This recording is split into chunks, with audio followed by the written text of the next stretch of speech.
Mr. Combs? Yes. Mrs. Mason? Yes. Mrs. Nolan? Yes. Mrs. Chestnut? Yes. Mr. Miranda? Yes, thank you. We'll stand for the Pledge of Allegiance. I pledge allegiance to the flag of the United States of America and to the republic for which it stands, one nation, under God, indivisible, with liberty and justice for all.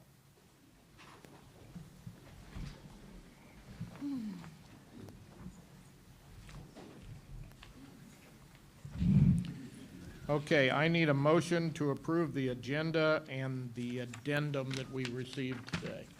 So moved. Second.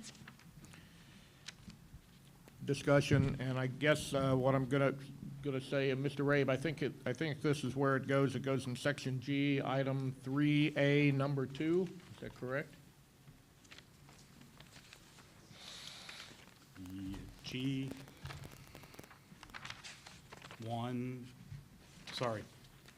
Section G, item 1, item B.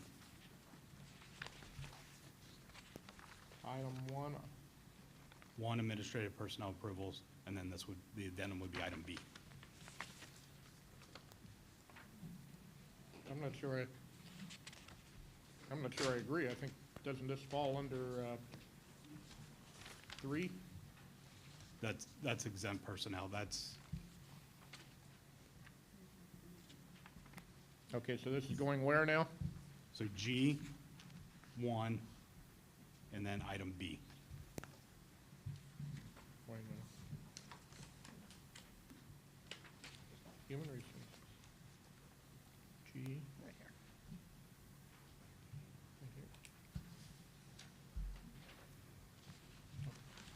That's for this. Okay, sorry about that. Yeah. Get back to the first page here. Discussion on the agenda. Call a roll. Mr. Combs? Yes. Mrs. Mason? Yes. Mrs. Nolan? Yes. Mrs. Chestnut? Yes. Mr. Miranda? Yes, thank you. I need a motion to approve the minutes from our regular board meeting, August 18th, 2022. So moved. Second. Discussion. Call a roll. Mr. Combs? Yes. Mrs. Mason? Yes. Mrs. Nolan? Yes. Mrs. Chestnut? Yes. Mr. Miranda? Yes, thank you. Now going to turn this over to Superintendent John Spicer. Thank you, President Miranda, members of the board. It is time for presentations. This evening, we have Mr. Josh Kaufman, who is our Director of Fine Arts and Extracurricular Activities. Thank you, Mr. Spicer. Members of the board, it's great to be back in front of you recognizing our student artists throughout the district. This month, we're recognizing high school student artists. If I could have any of our student artists who are present this evening to come up here to the side next to the artwork. It is a busy time of year for so many of our high school sports and activities. So a couple students couldn't make it this evening, but we're still excited to recognize their artwork. Tonight we have artwork from Mr. Tucker's 2D design class, as well as Mr. Leeson's graphic design class, and Mr. Shepard's ceramics works are here in front. So students, I'm going to recognize your work. We have a certificate for you, and then if you'd like to shake the board members' hands, I'm sure they would like to shake yours or give you a fist bump. That would be great. Emma Crane, did Emma make it tonight? No. Hey, Emma's work is, I've been told these are called an abstract analogous, these black and white marker pen sketches. So Emma's is this one here. Charlotte Paris.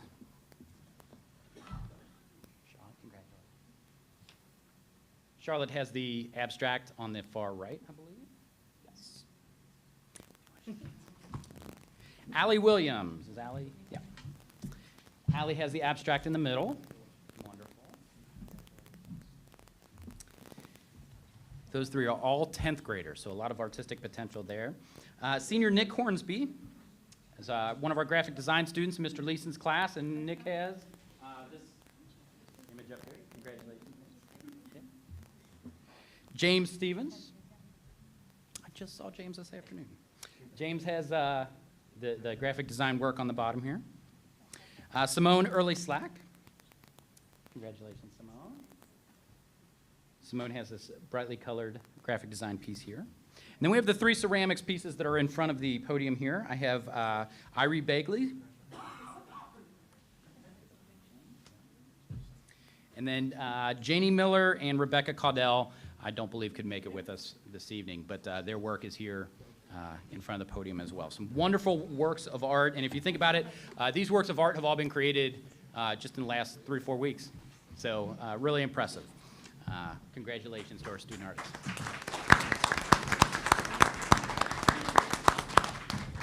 And as always, I'd like to take the opportunity while I have the microphone to share with you just a few highlights of our fine arts programs.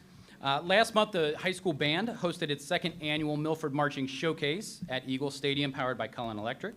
We had over 1,000 spectators watch 6 bands perform and receive feedback. And this Saturday, they will begin their competitive marching season in the Bands of America Regional Championship in Columbus, Ohio. It's at Fortress Obetz. So rooting them on with that. We were notified last week that we had 4 students in our high school band program that have been invited and selected to participate in this year's All-State Honor Band. That's an incredible accomplishment both for these students and for our program. We look forward to recognizing them in person at a future board meeting, and we believe that is a record for Milford High School. They have 4 students selected, so that's outstanding. Next weekend will be the Milford High School drama program premiere of the 25th annual Putnam County Spelling Bee, which is a delightful comedy for our high school students. Tickets are $10 and can be purchased online, and we're very pleased this year to be offering, at Mr. Trump, Director Trump's recommendation, an American Sign Language performance on Friday evening for those who would benefit from that. My next piece is a kind of quick one, but I think that it's a little sad, but there's a happy piece there too. Disney recently selected one high school in every state to have exclusive production rights for Frozen the musical. Milford High School Drama applied for that. We were not selected as the school to represent Ohio. However, we were named a national finalist in the competition. So that in and of itself is pretty outstanding. It would have been pretty cool to be the only school in Ohio to do that. However, we're happy to be a finalist. I think it speaks very highly of our program. The Milford High School Choir has been invited to be the opening performance of this year's National Choral Directors Association Conference in January. So they are the opening performance for that conference. That is very exciting. Homecoming's coming up in a few weeks, so just a reminder to the community that the parade and the game will take place on Friday, September 30th, and the homecoming dance will take place at the high school gym on Saturday, October 1st. And then my 2 last ones, finally, I would like to take a moment to acknowledge, I know we typically don't do this at board meetings, but this was a significant, at least as it relates to the arts. I'd like to take a moment to acknowledge the passing of Milford High School graduate William Platt. Bill was not only a Milford High School graduate, but he was a member of the Cincinnati Symphony Orchestra for over 40 years and served as the principal percussionist before his retirement in 2010. So a fantastic product of our music and arts program at Milford High School, and our thoughts are of the entire arts community go out to Bill's family. And finally, we are concluding tomorrow National Arts Education Week. And I want to thank Mrs. Krista Boyle for assembling this video recognizing our student artists throughout the district.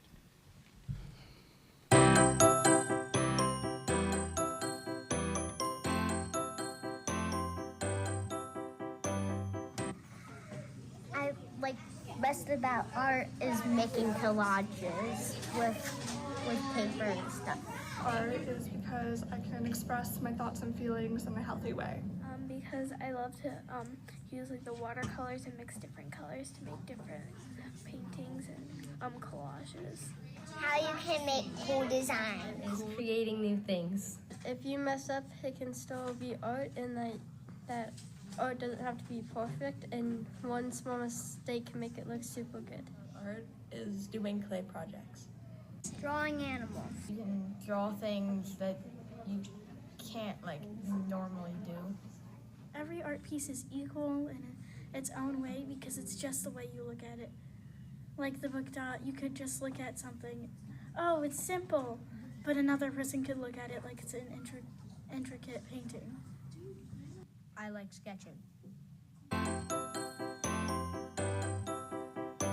The thing I like best about drama is all of the friends I've made along the way. They'll be my friends forever, and I just love the people that I've met. Everybody is very accepting. You can go on stage and make people smile. There's no greater feeling than having someone laugh or just seeing the entertainment that you're giving someone while you're acting. The people, they're some of the most genuine people I've ever met, and they're truly my best friends. love best about choir is that I feel welcome and it feels like a family. The community of people that support and love each other. Is the great musical capabilities that I have improved with learning. It feels like a family every time I walk in the door. To cooperate with new and fun people and being able to learn in a unique way. Being able to sing to relieve your stress, and everyone there is so kind and supportive. It's fun to hang around. Everyone is so supportive and so caring, and it's a great way to relieve your stress. What I love best about band is concerts. My name's Kaylee and I like to play drums. What I love best about band is the people in it. I also like the songs that they pick out. My name's Dominic, and what I like best about music is those drums over there. What I love about band is getting better at my instrument. That I can be loud at home, and I can maybe make new friends in band that I can also hang out with at school.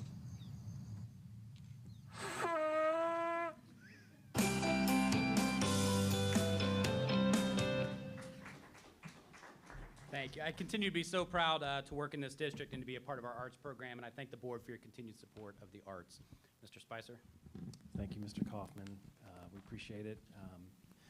It's always great for our students to come in and share their gifts with us, and so we look forward to that every month, and thanks again for being here. Mr. President Miranda, if I may, can I make a statement about some social media things that are happening right now before we go to public commentary? I don't see any reason why not. Go ahead. So I would like to bring to the attention of the board and community members, there's been some conversation recently about 988. And what 988 is a National Suicide and Crisis Hotline. In particular, there have been some statements made that are just simply not true about the Milford School District, that we have banned the number 988 on helmets or other apparel, et cetera. We are not suspending students for wearing them. We're actually encouraging students, if you want to wear your 988 stickers, you may do so. I think first and foremost, as we discussed many times here at the board meeting, we have 10 in-house mental health interventionists with 7 additional mental health professionals provided through our well-established mental health partners. We have a Hope Squad, and we also plan to do a game of hope in the future during the basketball season. Not only are we strong advocates for the National 988 Suicide and Crisis Support Line, which is free, it's a free public service. We continue to share the important community resources to our stakeholders that we have. Again, I said we do support the continued wearing of the 988 stickers. I spoke today to Will Cates, who is our mental health coordinator. We're going to buy and purchase the 988 stickers with their logo and color, the 988 Crisis Hotline, which is it's a federal government agency. And we did recently meet with an organization locally that's the 988 Initiative. It is not affiliated with the national number or their resources. We do believe that there is well intentions there. Will Cates and I and some other folks met with them, and we did have some concerns about that, potential confusion raised with that. You know, again, we have licensed mental health professionals on staff that can work with them, so we wanted to continue that. And then most importantly is that Will Cates did reach out to the executive director of the Claremont County Mental Health and Recovery Board, and they had the same concerns as we did. So once again, just wanted to share that feedback that we do support 988. We will continue to do that. Also, just, you know, these support services are not just for students. Those support services are for any staff member here as well. As a matter of fact, yesterday we did, Will Cates and his mental health interventionist developed a Wellness Wednesday for our staff. So I had the opportunity to go to Miami Meadows to be with them yesterday. So it's just one thing, you know, we listen to staff, and we're going to continue to try to incorporate those things for our staff as well. So again, not just for staff, or excuse me, not just for students, but also for staff. So I just wanted to make that clear. Okay, very well. This part of our program is an opportunity for public commentary. Mr. Abe, do we have anyone? Bill Thomas? Bill Thomas, 838 Georgie.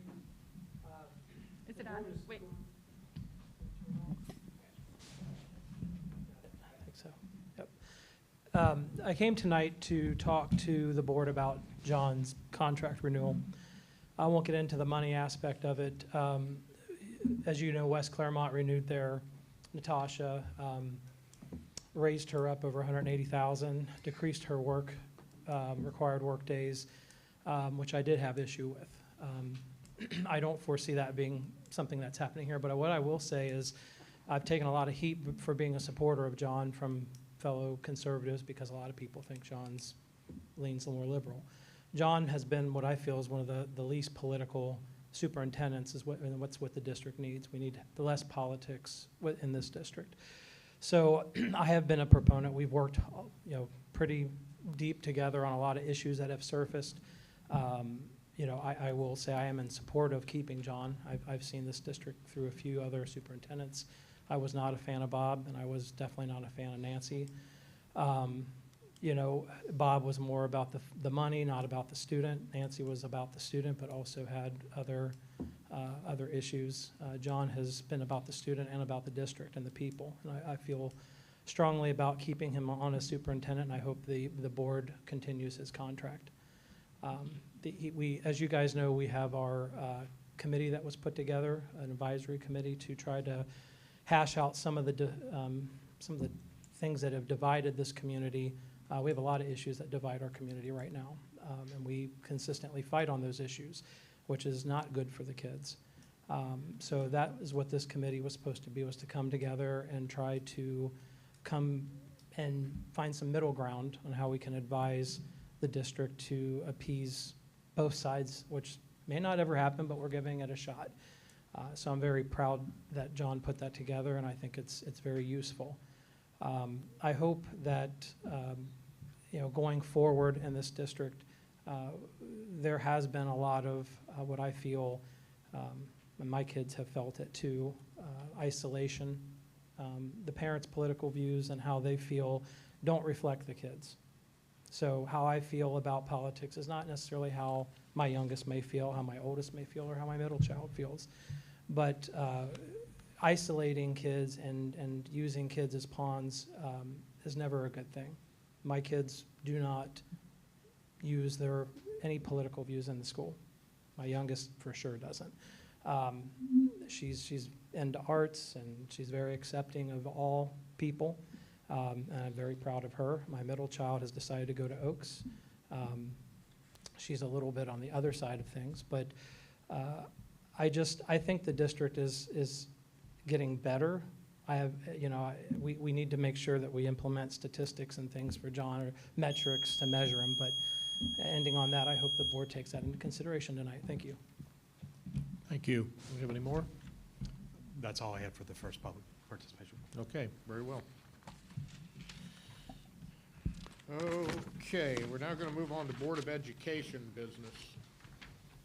And before we get started, in an effort to kind of have the community understand what's going on and be as transparent as we can about this process, let me kind of go through what we actually do. We have two liaisons. We have a liaison to the treasurer, that is the vice president, that's Mrs. Chestnut, and I am the liaison to the superintendent. And part of those duties include writing reviews, presenting the documents to the Board of Education for review, asking for and receiving edits where they're there, incorporating those edits, notifying the Board of Education of the review date, performing the review, including the financial piece and the contract piece where applicable. We started this process, I don't want to say we were very late. We started on the 18th of August. The review period ended at the end of July, so we were 18 days in when we started the process. The review that I prepared for John, I'll use that as an example, was given to all the board members at that time at an executive session, and there was a lot to absorb there, but we did have an opportunity to talk about salaries, annuities, contract extensions, and had some things on the paper for that. We requested comments from all the board members and later informed the board members that the review would be done on September the 9th, so that we could have that in front of the board tonight, which we do. I received comments from 2 of the 5 board members, 2 of the 4 board members, not counting myself. Incorporated all those comments, and on day 20 of this process, we notified the members of the personnel committees, which is Mrs. Chestnut and Mr. Combs, that we would be presenting the review on the 9th. And also told them that that contract would be on the agenda at that point in time. The next day, which was September the 8th, we had another meeting with the curriculum and instruction people, and that is Mrs. Nolan and Mrs. Mason. And I caught Mrs. Mason before and gave her that same information, and I had a one-on-one with Melissa after the meeting, and this was part of the discussion as well. The next day, we presented Mr. Spicer with his review, and it was signed off at that point in time, including all the financial pieces and the contract piece as well. So here we are tonight. We've got an addendum to Mr. Spicer's original contract, which takes care of the financial piece for him for the last year of his contract, and then we've got a new 4-year contract that we will be voting on that starts August of 2023 and runs through the end of July 2027. That's going to be voted on during the regular meeting tonight, and that's what's coming up here right now. We measured the superintendent and the treasurer against the state of Ohio superintendent or treasurer standards as they were. Both of our hires here have done an excellent job. They've exceeded their expectations, really in difficult times in education. Mr. Spicer has worked a lot on keeping the focus on the district as such. He's in the 3rd year of his contract, and as a result of his performance, we're offering him a new contract at $165,000, a $10,000 annuity, and giving him a 4-year contract addition, which runs through 2027, July 31st. Salary and contracts are really not taken lightly by this board, but there are some certain considerations that we have to think about when we're doing reviews and doing the financial piece of the job, and that is talent retention. Mr. Spicer is a top talent, so is Mr. Rabe. We don't want to lose either of those, although we have lost one of them, which is coming up later this evening. I'll spill the beans here. Mr. Spicer is a top talent. We want to make sure that we retain him and he stays here in Milford. We need to do that for district stability. We just went through a pandemic, and John was front and center on that, working through making sure that the kids were safe, making sure that things happened, and we kept kids in school, and we had great success with that. We made his salary more competitive with what other superintendents around in this area are getting at similar sized schools.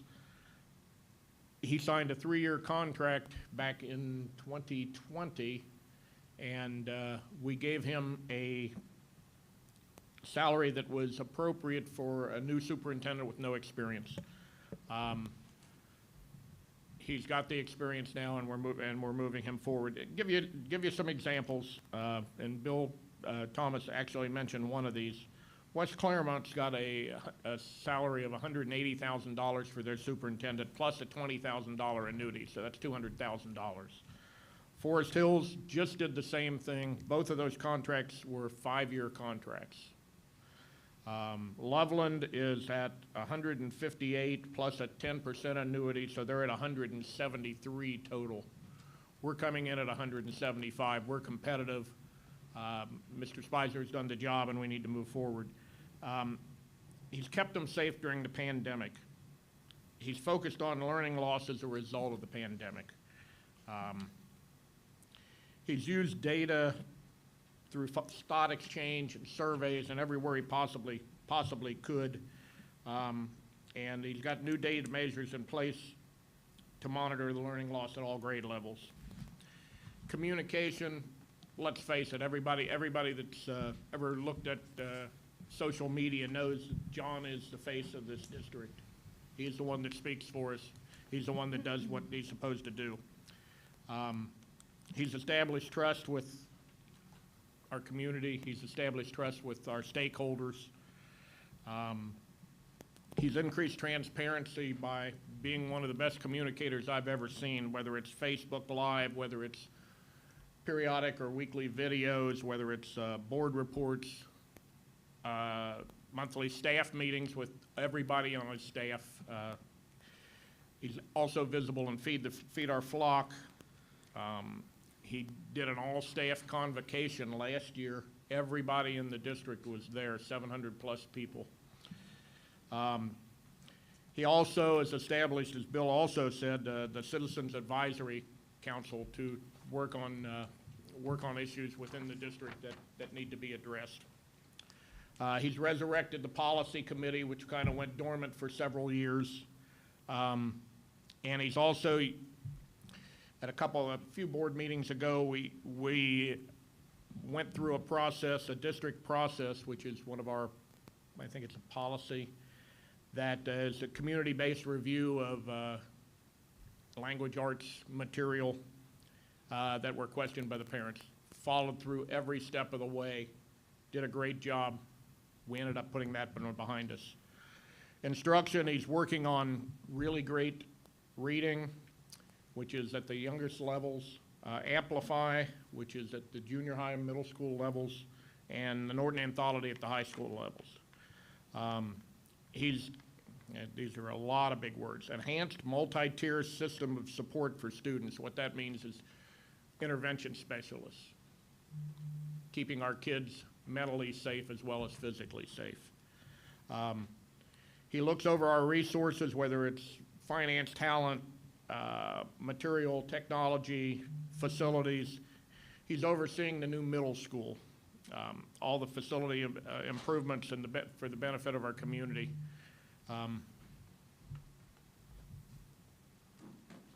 Ever want to do that with your phone? He's worked with the Hamilton County Education Service Center to ensure best practices for promotion and raises for all of his direct reports and down through the organization.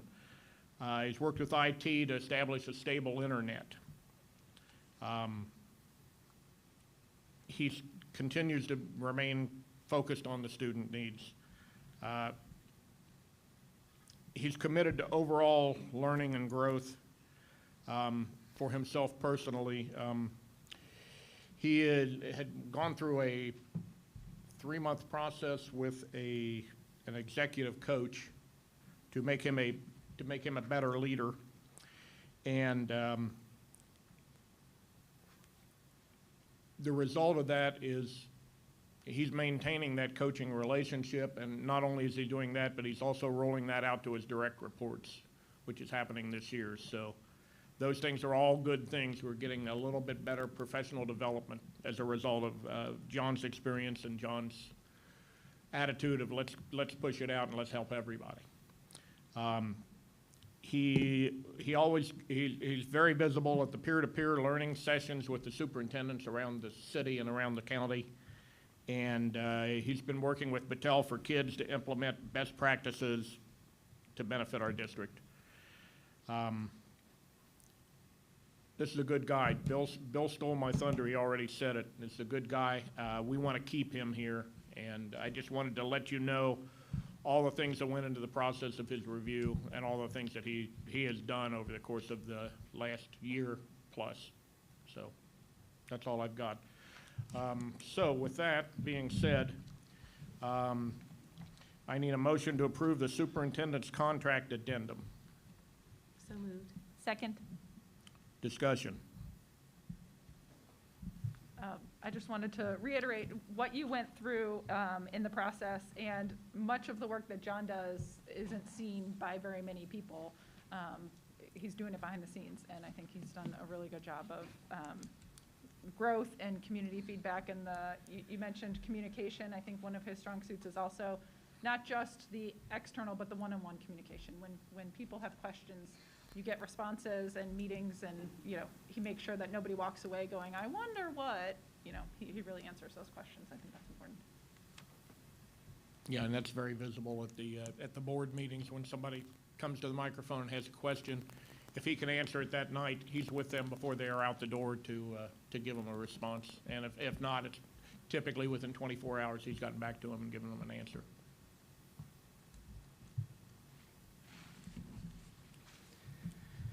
So these, in the private sector, compensation is very, very private. It's sensitive. When you're being funded by taxpayer dollars, it becomes exposed. And both all the teachers in this district, everyone that works for public schools, including our administration, they're under that type of scrutiny. And it's uncomfortable if you put yourself in that position right now, just really quickly, any of you watching or in the audience. So openly discussing compensation is just an uncomfortable thing for anyone in these roles. And I'm happy that mine's not. So just to say that, just really quickly. So it's a hot seat oftentimes. And, we're coming on the heels of a disputed and mixed review from last year, just to be clear. And I say disputed purposefully. John received some great marks. Not this review I'm discussing, I'm talking about last review. And there was a part of a review in separate form that wasn't so great. And what this board did was react to that. And we encouraged John to work with an executive coach, like Mr. Miranda just mentioned.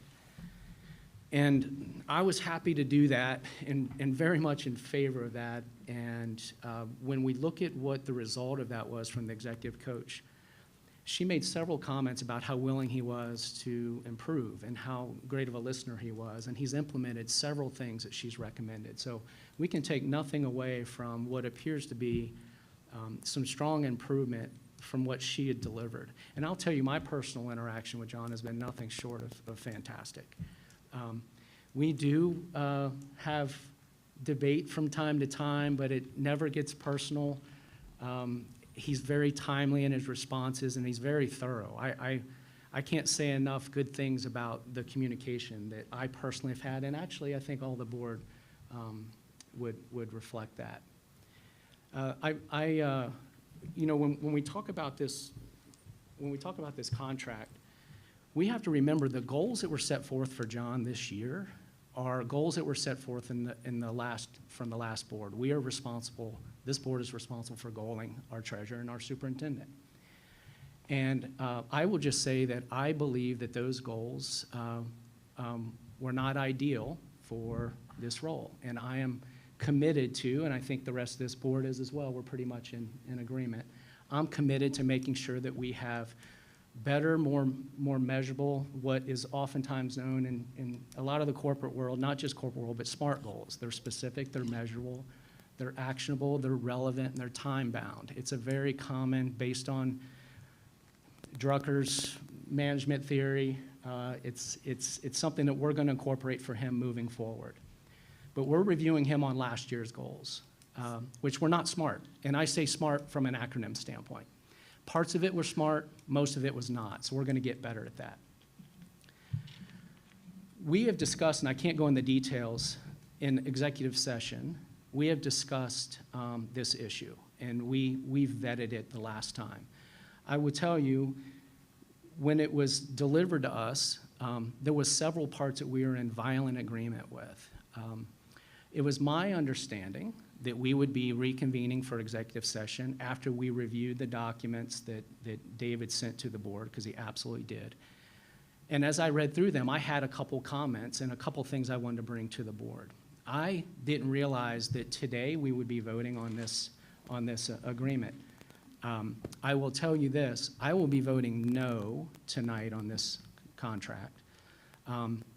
Not because I have strong disagreements with a lot of what was already shared, a lot of some of the improvement that John's made over the last. The reason I'll be voting no is because I believe the extension is a little longer than it should be. I believe it should be shorter than that. I won't get into all the details because I was holding that for executive session, but just know that I am for an extension. I'm not for an extension of 4 years. And for some of the reasons behind that, again, as I'll say, is I want John to perform against a little bit more achievement-based SMART goal type of goaling. And I think he needs some time to do that. I'm encouraged to deliver that to him.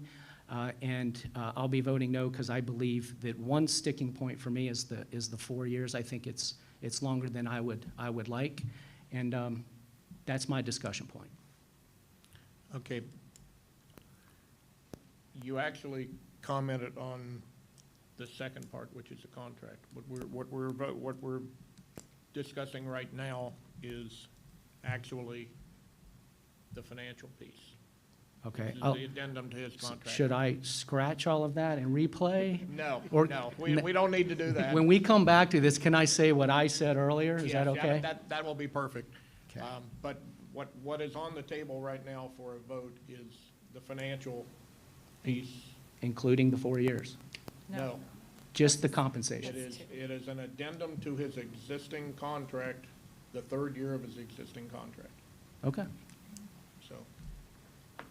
Just But- salary and annuity right now. I'll press replay. Okay, any other comments? Hearing none, call the roll. Mr. Combs? No. Mrs. Mason? Yes. Mrs. Nolan? Yes. Mrs. Chestnut? Yes. Mr. Miranda? Yes, thank you. Now we're going forward to the new contract, which Mr. Combs has already hit replay on here. I've said enough. Basically, this is a 4-year contract. In this contract, it has the same numbers that he has on the last year of his existing contract, and then at the end of the year, we will do an addendum to handle the finances as we do every year. So that's kind of how this has happened. So I need a motion. Can I have a discussion? No, Not- motion first. Motion first. I need a motion to approve the superintendent's contract. So moved. Second. Discussion. So I agree with everything that Bill has said and Dave has said and Jerry has said. I think John is great and we are lucky to have him, and a few tweaks, like Jerry mentioned, with the SMART goals will set us on a stronger path going forward. The sticking point I have on this agenda item is the 4 years. It is common to have extensions of 1 to 5 years. 3 years is average. 3 years is what most districts have, and 3 years is what John had. We're at the conclusion of his, well, the end of his 3 years will be next July. We discussed a lot of things at our last executive session meeting, mostly not about John, and at the conclusion of that, as Dave said, he gave us all a packet of papers to read, which we did after we left. I did not share comments with Dave because I didn't feel they are appropriate to be on text or email, as those are subject to FOIA requests, and this is a matter that's supposed to be discussed at executive session, which I thought we were following up with today. The other part, I would not talk to Dave one-on-one about this, because that is a violation of sunshine laws. If Dave has that same conversation with each one of us feedback on a same topic. That's called round robining, and I thought we were discussing the final part of this at executive session today. So I'm in favor of his contract. I'm in favor of John. I'm in favor of keeping him and going forward with SMART goals, but I am also not in favor of the 4-year extension until we have a review against the goals that this board has set. So I'll be voting no on that for that reason. This is really kind of difficult because it's hard for us to discuss these matters because we're not at liberty to discuss details of personnel matters or contracts, but also we're legally not allowed to discuss what happens in executive session. So it's probably pretty hard for the public to follow like what we're talking about. One thing I will say is after we left executive session, I really thought that all of the board members were on the same page as to what was discussed and how we were proceeding to the next steps. I also want people to know that I can only speak for myself, but I believe that the other board members probably feel the same way. I always have the students, teachers, and community in mind whenever I'm making a decision. And I never go into any of my work as a school board member without researching, weighing pros and cons, and asking many questions before making a decision like this, especially something as important as our superintendent's contract. Anyone who's worked with me before, including Mr. Spicer and the board, knows that I don't always agree with everyone, and I will always make myself clear when I don't agree with anyone. I do my research, and I just wanted to say that I am very happy that Superintendent Spicer has been open to working with the executive coach that we had set him up with, and that of his own accord, he extended this work with her personally as well as for his team. I think that shows real growth and really tackles some of the issues that we had had in the past. I agree with everything Dave said, but I also just wanted to note that there's been a lot of hard work done with the Carnegie measurement tool, as well as, and the continued Portrait of an Eagle work, as well as the work done with Battelle for Kids. So I do think that there's been a lot of improvement, and when improvements have been made and good work has been done, it's only right to acknowledge it in the proper way. And I wanted to follow up that we've already embarked on the SMART goals for next year, and my expectation with anybody in any job is that we'll do SMART goals 1 year, you get a review. You revise this, I mean, we're not setting SMART goals right now for the next more than 1 year. And so I expect that that process will be, and if for some reason John changes course, then that's what we would reflect next year when, you know, more of this, less of that. But we're looking at an annual basis, and the continuity, the district has a lot going on in the next few years. We're about to get a new treasurer, hopefully, not hopefully, we like you, but, and we have bonds, and we have, you know, big building projects and a lot going on. And so I think it's important that we can plan for 5 years. We can look to the future with that continuity in his leadership.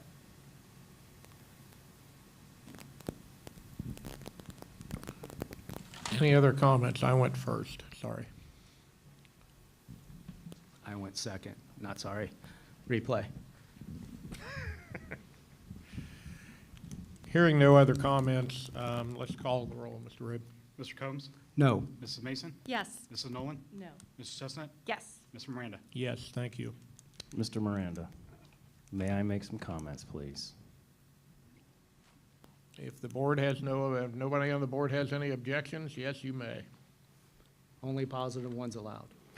I'll do my best. First and foremost, you said some kind things everyone has about me, but the reality is it happens in the trenches. I heard behind the scenes, that's really what it is. It happens every day in the classroom, our teachers, our support staff. That's where it happens every day. It is behind the scenes. My team, there's been a lot of mention about SMART goals. I think it needs to be very clear that the goals that were given to me by the board. not ones that I selected. And then I, with Elizabeth, made them SMART. I then have established new SMART goals for this year and turned them over to the board on June the 6th. I've yet to receive any feedback on that. So if there is anyone that needs further SMART goals for me or feedback, I need them soon because the school year has started. I would be appreciative of that. I think the last comment is, you've heard it. The average right now is 180 in 5 years. So it's not, over time, yes, it's 3 years. But right now, it's 180,000, 10% annuity in 5 years. So I'm very grateful to be here and very honored to be the superintendent here, but I just wanted to make sure that that was out in the open. Okay. We voted on that, right? And then there was a Yes. comment. So, okay, now we're moving on to the treasurer's contract. I need a motion to approve the treasurer's contract addendum as written. So moved. Second. Discussion.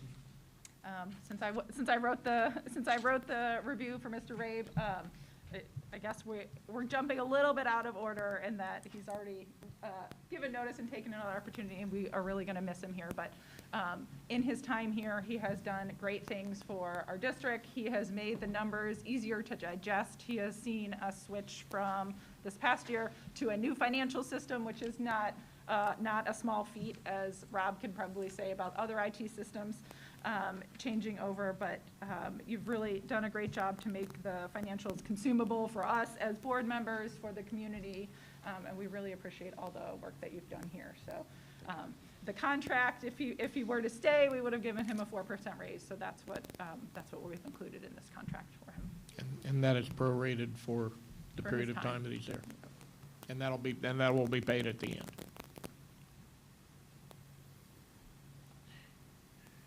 Well, I've been on this board for the better part of 3 years now. Brian, to me, he's coached me, he's taught me, he's re-taught me, he's re-taught me. If I go into his office, I never come out having not asked 4 or 5 questions and a couple of follow-ons. He is the most patient person that exists anywhere on this property. No offense, John. He knows his stuff, he does his stuff, he gets the Treasurer Award every year. I am very sorry to see him leave. Our loss is Great Oak's gain, and we wish him nothing but the best, but it's going to be some big shoes to fill, folks, and we've got a limited amount of time to do it. So we will be getting on with that. I just want to ditto everything that was said, but also you may not know that Brian is a master of Robert's Rules, which has been very, very helpful. And as much as he teaches us about finances as well, I know that he's taught me a lot about Robert's Rules as well, which is super helpful. Amen. So I'll say, I'm new here, obviously, and Brian has sat down and explained the whole funding thing, which is so complicated and intricate, and I understand Ohio's system is different than most other states. So thank you for that.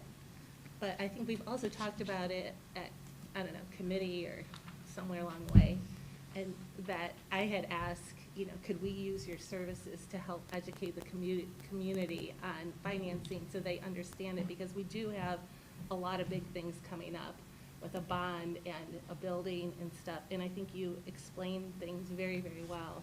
And so I'm hoping that we can still use your services to help educate others. Absolutely. Until your last day. And even beyond my discussion with Brian is we will do a prorate on him if he has to come back in December to help us, or to train the new treasurer, or get them up to speed on all of our processes, which are very intricate. He's going to be available to us, so that's good news. Just as a new board member, thank you, Brian, for educating me on a lot of the ways of school and public financing. It's been super helpful, and the thing I find, most impressive really is last year's review and this year's review, your direct reports and everyone you interact with. I haven't found anyone say anything bad about you. And that's pretty impressive, especially in today's world. So hats off, wishing you well. Thank you. Godspeed, and please, please, please help us with the transition, okay? Thanks. Absolutely. Any other comments? Call the roll. Mr. Combs? Yes. Mrs. Mason? Yes. Mrs. Nolan? Yes. Mr. Chestnut? Yes. Mr. Miranda? Yes, thank you. Okay, we now move on to the next part of business, which is discussion of the nest. We had earlier this month, we had a work session for the public where we were discussing at length what the nest is, what it does, and started to discuss how we might consider financing that. So right now I need a motion to approve the finalization of scope of work and move forward with SHP to design the nest, a 40,000 square foot facility which will include a weight room, locker rooms, concessions, bathrooms, wrestling rooms, and a multi-purpose facility including 3 gyms to be located behind the stadium. So moved. Second. Discussion. You said $40,000. I'd love it if they did Yeah, it, that was Sold. that was a wish. I'm Wishful calling Jeff thinking. to discuss that, if that's the case. So Jeff, I just noticed.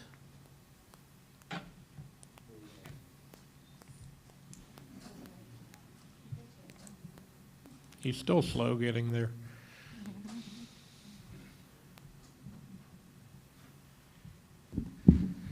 So if you could share with us a little bit more about the most recent for the deadline for the design. I believe that after much discussion, this board has, after we discovered the finance option, Mr. Rabe shared with us, he feels uncomfortable with any other solution forward for this district other than financing this project. The one, I think, portion of this project that's still a little bit unclear, and I want to get some clarity from you, is the decision about the auxiliary gyms. And the auxiliary gyms, the rest of it feels pretty clear-cut to me, especially after our treasurer tells us that we can do it, but the only way we can do it that makes him feel comfortable is to finance it. I'd just love to know, based on your latest conversations, do we have to make a decision tonight about including the auxiliary gym? We really do, because I have got to get started designing this project. Our challenge is that we're going to start on our middle school in March, April timeframe, and those existing facilities are going to come down. I've got to get busy designing these things so that we can then bid it out and get it built. We are already looking at a certain time frame, and I'm not exactly sure what it is, where we will be without the current facilities before the new facilities will be built. We've already started having meetings about where do we put our kids on a temporary basis. I don't have answers for that yet. We will find those answers. Our kids will have spaces to work out in the summer, during football season of '23. But we need to know, because I need to give the go-ahead to SHP on this is what we want. So, we're asking the board to give us that direction.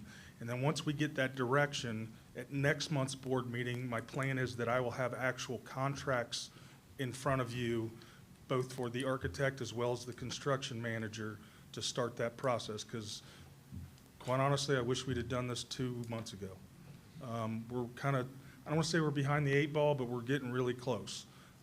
Timing is critical, and things are going to start moving here really fast all across that campus. So we really need to know the direction that you guys give us to go so that I know what to do and get together with our architect and construction manager to get this done. And Brian, you're still feeling comfortable with, we understand the market can change from an interest rate standpoint, but that 4 and 30 number, you think that we can get 30 years? Yeah. Yeah, talking with bond counsel, they don't see any problems with 30. They don't see us being able to go over 30. I was going to say, can we ask for 100? No. We can ask for anything. That's what I say. You can always ask. Let's ask for 100. Okay, thank you. And I'm not sure, at least in my mind, that the number of years has been settled. I think, personally, I think 30 is a little bit too long. I'd like to see it done in a 15-year.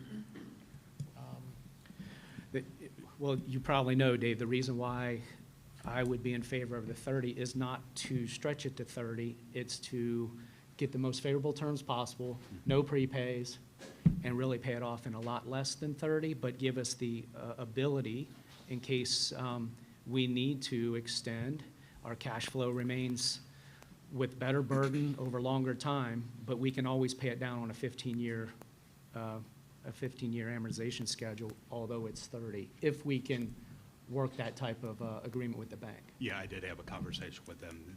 They said it's a possibility that you could write that into the contract of making prepayments. I agree, especially knowing that supply chain construction costs are not in our favor at the moment. Everything's expensive. Yeah. Okay, understood. Your concern with specifically with the gymnasium piece of that is, can you elaborate on that? It just simply taking on additional costs. I've been very vocal about this needs to be done. I really have. I mean, it's borderline embarrassing that a school like ours, with the athletic programs that we have, still have our fans use portalettes. It's just a really tough thing to stomach sitting here, and I've been in them very briefly. So I just wanted to know about the deadline, because that's the only piece that I think is even remotely debatable. And again, I've heard all the arguments. I've spent a lot of time on courts and fields and tracks in my time, and I know how important it is to make sure that we have facilities to support these kids. So that's the reason, Dave. Yep. I just wanted to know if we had a little bit more time, and it sounds like we don't, so I'm ready. So, yeah, and I asked Mr. Spicer, and eventually Mark Trout got it and provided me with information. I'll give you just with the gym that we have right now, it is booked solid in the fall from 3 to 8, Monday through Friday. In the winter, when it gets darker, it also gets a little bleaker. It's now booked 3 to 9, Monday through Friday, and 8 to 4 on Saturdays. It gets a little better in the spring, but you've still got junior high stuff going on, but you've also got track that has to work out with rain. Softball has to work out with rain. Baseball has to work out with rain. Would it be nice if we could do this in phases? Yeah, I just personally, having spent a lot of time with the athletic department and sat in that gym waiting for kids to finish practicing at 8 or 9 o'clock at night, it's tough. I think it's just something that I think we have to do. If we don't do it now, it's going to cost more when we come back around the second time. And if we'd have done it 5 years ago, or even 2 years ago when we first started talking about this, 2 years ago when we first started talking about this, it would have been less money than it is now, by a considerable amount, with all the inflation and shortages. So I really, my personal opinion, and I get one vote, is that we move forward with this and we get it done and we do it complete and we do it right. You do it wrong, you got to look at it for the next 60 years, certainly for the next 30 years, because we may be paying on it that long. You got to get it right. You got to put all the things in that need to be done. It doesn't necessarily have to be gold-plated, but it has to be functional for our community and for our kids that are here now, and for kids that are going to be born 20 years from now, somebody's grandkids. So I really believe we've got to do this. This is the time. There may never be another time with money being what it is and levies and things like that. I think we've got to go forward.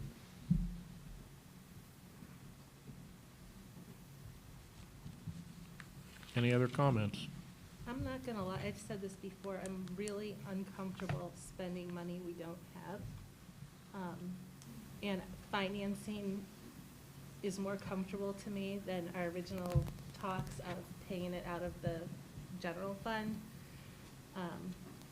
I agree with, we've talked about this a lot. Brian, you mentioned, I think at one of the meetings we had over the last couple of weeks, that the overall interest cost of financing is probably about $2.4 million in interest. So we have to just keep in mind that this financing is a great alternative to making our monthly payments lower, but it does add a big chunk in the long run as well. It does. So I'm not 100% confident and comfortable voting yes. I'm going to, but then I really am uncomfortable because we are short of money. It's kind of like when you buy your house and you go and you buy a, I don't know, $150,000 house, and you've got the down payment, and you sit there and you think about doing the rest of it. You got to take the plunge, or you're going to be renting for your whole life. Yeah, it's difficult. It's not an easy decision for anybody sitting up here. Don't think for a second that it is, because it's not. But it has been well talked about. We're going to make a down payment on this, but it's probably not going to be the full amount, certainly. But we're going to make a down payment just like everybody does on their mortgage, and we're going to work forward from that. If our treasurer feels comfortable with getting this done through financing, I do. If he doesn't, I don't. So the fact that we're getting ready to take a vote on this is a public caveat that we finance it before I answer. So as long as, Brian, you're committed to getting that ball rolling, I'm ready to give my vote. I believe the only way you could get this done is through financing. Fantastic. And we know where you work, so we could come find you. No, any other comments? Hearing none, let's call a very important roll. Mr. Combs? Yes. Mrs. Mason? Yes. Mrs. Nolan? Yes. Mrs. Chestnut? Yes. Mr. Miranda? Yes. I have the same feeling like when I just bought my house, like, oh no, what did we just do? Everybody does. What just happened? Everybody does. That is a huge step forward for our community, bringing us into, I would say, the 20th century, because that's when plumbing started, but on into the 21st century, and it's going to serve us for many years. And as a district, the boards and the people that are working this district are going to take care of it. It's not going to fall into disrepair. We're going to take care of this thing. We're not going to convert it back to a bus garage like the other building got converted one way. You have to move it. No promises. You have to move it. Okay. And Well, we that, are taking donations. yeah, and we have talked about maybe finding a foundation for this district that deals with things like this, and that's just in the very early talk stages. No guarantees, but we need to discuss that a little bit. So so that will be coming soon, perhaps to a board meeting. Okay, now ready to move forward with the Treasurer's report. Mr. Rabe. Thank you, Mr. Miranda. Treasurer's report will be the first consent agenda for this consent items for this agenda. So recommend the approval of item 1, the board approval of the board reports ending August 31st, 2022. Item 2, the annual appropriations resolution. Item 3, the creation of several new student activity funds. And item 4, the disposal of books from St. Elizabeth and Seton that were purchased with auxiliary services money. Okay, I need a motion to approve those 4 items as listed. So moved. Second? Discussion. Just a couple items to point out with the finances. We did have a little oddity that occurred this year than what we've had in the past. We did receive the final settlements from both Claremont County and Hamilton County. However, the rollback and the homestead that we typically receive from the state in the month of September, we actually received that in August. So that throws the numbers up a little over $2 million in there. We also received, because we had the final settlements, we also received the TIF money from Union Township in August, where we typically didn't see it from September. So those two pieces right there throw the revenues off almost $3 million in what we've seen in the past. Next month, obviously, that will all play itself out, and it will come back in line from years past. So with that being said, the ending cash balance, a little over $55 million in the general fund. Investments, general fund investments, almost $23,000 in interest on the month for $30,000 on the year. And in the bond retirement fund, we had just shy of $80,000 in the month, which brings that total $154,000 on the year. Item 2, the annual appropriations. We were waiting for the final report from the county auditors before we can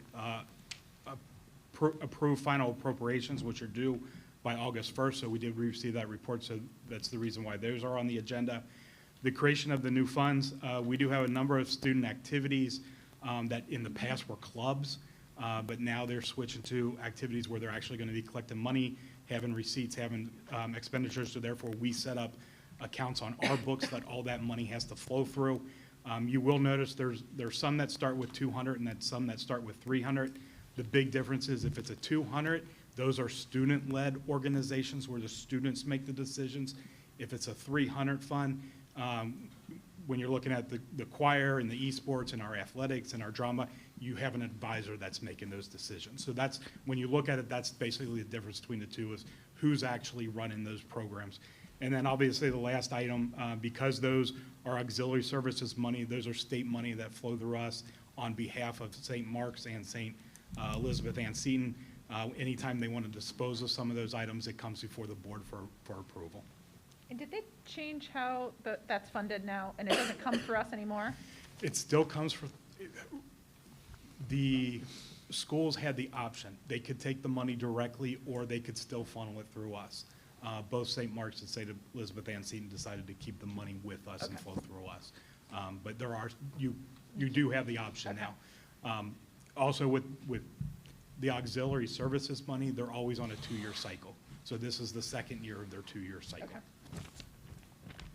And Brian, just for more clarity and emphasis, the creation of the 5 funds, these clubs have been established. We have to, if they are to collect any type of donations or raise any type of money, we have to establish a fund for all 5 of them to allow them to do that, and they have to submit auditing reports and accounting reports to us. So this is just a way to allow these funds to actually exist and accept and spend money. Correct.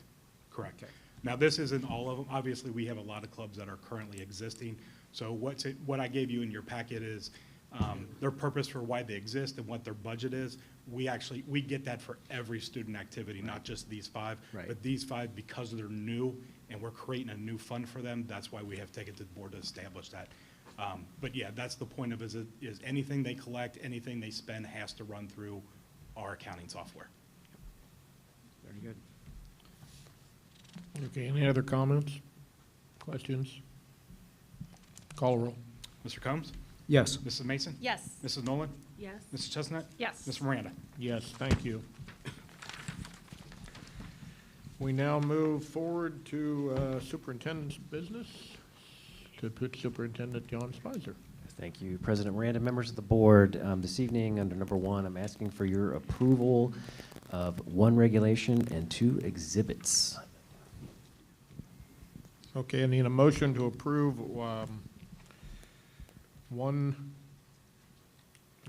It's a regulation and 2 exhibits. And 2 exhibits. So moved. Second. Discussion? Call the roll. Mr. Combs? Yes. Mrs. Mason? Yes. Mrs. Nolan? Yes. Mrs. Chestnut? Yes. Mr. Miranda? Yes, thank you. Under item 2, I wanted to just take a few moments to speak to the board and the community at large, if you will, just about the potential for levies. We talk about finances. Brian is preparing our 5-year forecast in the coming months. And so, with that said, 2 years ago, as we were preparing to put a bond on to build a new middle school, the middle school update is next, I made sure that I spoke about, we will be back 2 years, pass or fail, to ask for an operating levy. We have not been on the ballot for an operating levy since May of 2013. And so it is about that time where we are going to begin discussions as a board, certainly with Mr. Rabe while he's still with us and the new treasurer, about the potential for that in calendar year 23, which would be next calendar year. I think it's important for folks to know that most districts come back every 2 to 3 years asking for operating levies. Our intention is to make levies last for as long as possible. Having internal discussions with our treasurer and the board, I'm not sure that it's sustainable to expect that a levy will last 10 years when their intent is to be 2 to 3. So this is just an opportunity to just begin that discussion. The first time that a levy could be on the ballot for this district would be May of next year, and then November as well. So we'll need to make some decisions. What I think is important for people to know, school finance is very difficult to understand. If we pass something in calendar year of 23, May or November, we only collect half of that in fiscal year 24, and then we collect the full amount in fiscal year 25. Is that correct, Mr. Rabe? Correct. Thank you. So I just wanted to open it up, start a conversation, but most importantly, we're going to engage the community as often as possible to have further discussions about how we got to potentially calendar year 23 and the need for an operating levy. I know that Mr. Rabe will discuss in the 5-year forecast, we are in deficit spending, which means we're bringing in less than we're spending. Our assumptions are that just a 3% increase across all funds. We're not overspending. That's not how we got to where we are. We've gotten almost 10 years out of this because of the fiscal responsibility of past boards, this board, and our current treasurer. We continue to be fiscally responsible, looking at just ways that we can cut our budgets and go with the necessities at this point. We have plenty of time to talk about this. It's open. We're not sneaking one past the rooster. The sunrise, we're not sneaking the sunrise past the rooster. Mr. Miranda, it doesn't happen. That doesn't happen. It doesn't happen, so we're not going to do that. I mean, we're being as transparent, upfront, and honest with folks as we can be. There is a chance that we'll be on the ballot in calendar year 23, May or November. That's a discussion that we'll have to have as a board, myself, the treasurer, and when it's best to do that. But again, we will have dialogue with the community, and I just want to open that up. That's my point tonight. Any comments?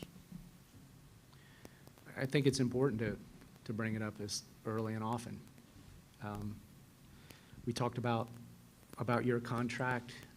It's sensitive for all the people that live in this community to pay taxes, whether you have a child in this district or you don't, or whether you sent one to school in this district 30 years ago or not. It's sensitive, and I think we need hyper transparent. John, you've really reached out to the community via your Facebook Live and some of your thought exchange things. I would say we'll probably need to double down in the next few months. That's why Ms. Boyle's on this payroll, because she helped marshal some really good simplified visuals for the community in the CPS district, and we're going to expect the same. One of the things that I asked in our finance committee meeting, where I made a comment, and was that if every roughly 3 years we go to the public, or most school districts go to the public for an operating levy, and we've been able to do this for 9, without getting into the granularity of how fiscally responsible we've been, there's one metric that is really telltale that I think that the public should take a peek at, and that metric is expenses versus revenue. Because regardless of your revenue, regardless of your expenses, it is one specific metric that shows you how you are spending what you bring in. And if we very simply had that, plus I'm sure Chris is going to put together many others, but that one is going to be a pretty telltale sign that over the past 9 years, how has this district really been spending the dollars that they bring in? That percentage is going to be important. And I know that you said, yeah, I agree, we probably should do that in our finance meeting. So I just wanted to comment. Thank you for bringing it up. It's coming. It's not my favorite topic. I assure you that. But these public entities they run because our community votes for them to run. So it's not going to be light that we put this on, and we're going to be super thoughtful about what the ask is, and we need to make sure that it's as transparent as possible. So that's my piece. Thanks, John. It's coming, and Krista, we're going to need your help to simplify this for everyone. Okay.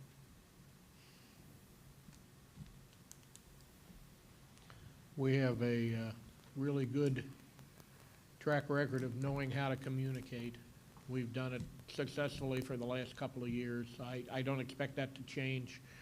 It's tough to hitch up your pants and take out your wallet. It really is. We get that. We're all in it with you. We all have to do the same thing.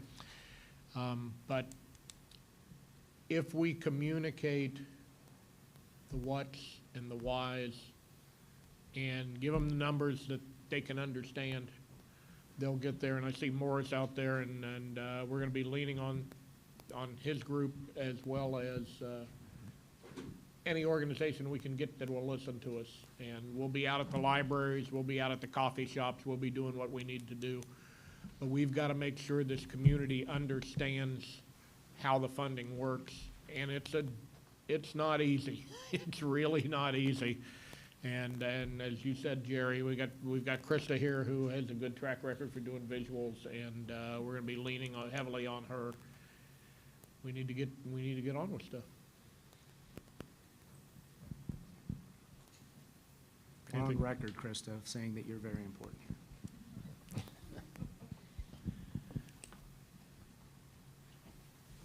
We good? All right, we're going to move on to the middle school update. My good friend Steve's got a nice little slideshow for us. Pull that up. All right, next slide. So here's our proposed schedule that SHP and Conger have. As mentioned a little bit earlier, we got the schematic design to Conger Construction and SHP on the 8th. They'll take a look at those in the coming weeks, and they will, for layman's terms, they're going to look at it, and then they're going to try to put a price tag on it, make some best estimates of what that design will look like, and then we'll move into design development. Next slide, please. So here is the academic floor.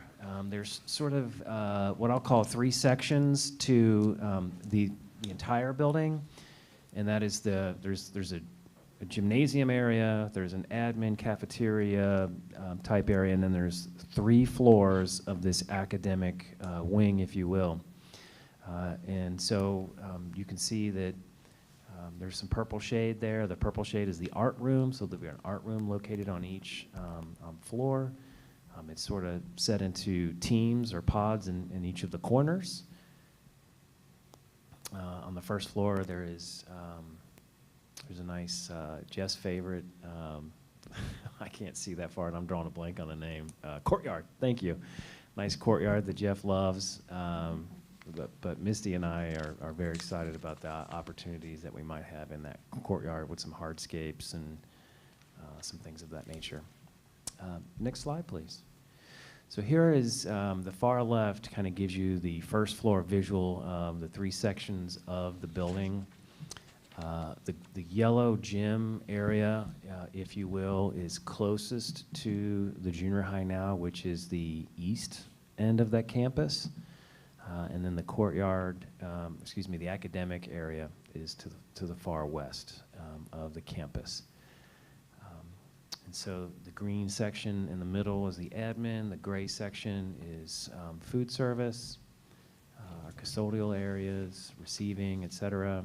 Our Milford Academy is in the blue section. They'll have a nice little section there of their own. And then the purple area is our dining area as well. Orange represents the music. So we're really excited about this design. You can sort of see maybe that the purple section, first floor to the second floor, has 2 sets of learning stairs. So that's open to the second floor. My good friends in the audience, robotics is still on the second floor in the middle, right at the top at the lower left green section there. You can see those larger rooms. That's our section for robotics, so we're really excited about that and the opportunity for that program. Next slide. So here's sort of a blown up area of the commons floor, which would be the gym and our student dining, et cetera. It's kind of blown up. It's a great design. Got a lot of input from Misty. We got input from students at the junior high, as well as staff. And we've had a couple of different community engagement opportunities as well. Okay, so this is not what's going to happen, but this is just a little flavor of what could happen on the flow, the traffic flow. If you look at the gray lines, again, I have stressed the importance to both SHP, Conger, and Kleinger's. We have to get traffic flow right on this. I think it's probably one of the most important things that we have to get right, knowing that what's going to happen inside the building is going to be great, but we really have to make sure this is done right. So this is just a concept, but you will see up by the high school, the southwest corner is a nice little roundabout. So there's the potential for a roundabout here on campus to help with the traffic flow. Jeff, what's the right word for, I was going to call it staging cars. Stacking, thank you. So there'll be a lot of stacking of cars as well on the site. Again, this is just a concept. This is not the final design, but I wanted to just kind of put it out there for folks to kind of see it. And then you can also maybe see the north side of the high school is bus only. So that's a bus only area. So there won't be as we call it, the chute that kind of blocks Eagles Way in the afternoons. So all buses will be right there, and students can access the middle school and the high school once they get off their bus. Next slide. What's next? You can just click on all this for me. So schematic design was due on the 9th. Conger and SHP are going to create their independent estimates. There's a commissioning agent to review the mechanical, electrical, plumbing designs, the building envelope, the outside of the building. And that is it. So we're just kind of sit back right now waiting for these independent estimates, and we'll go from there. Are there any questions, comments? Did we get the schematic design on Friday? Good, I was hoping you were going to say that. Any other comments, questions? Okay, let's move ahead to Human Resources Business. Superintendent John Spicer. Thank you, President Miranda, members of the board. Asking for your approval of human resources items 1 through 5. Need a motion to approve items 1 through 5 as listed. So moved. Second.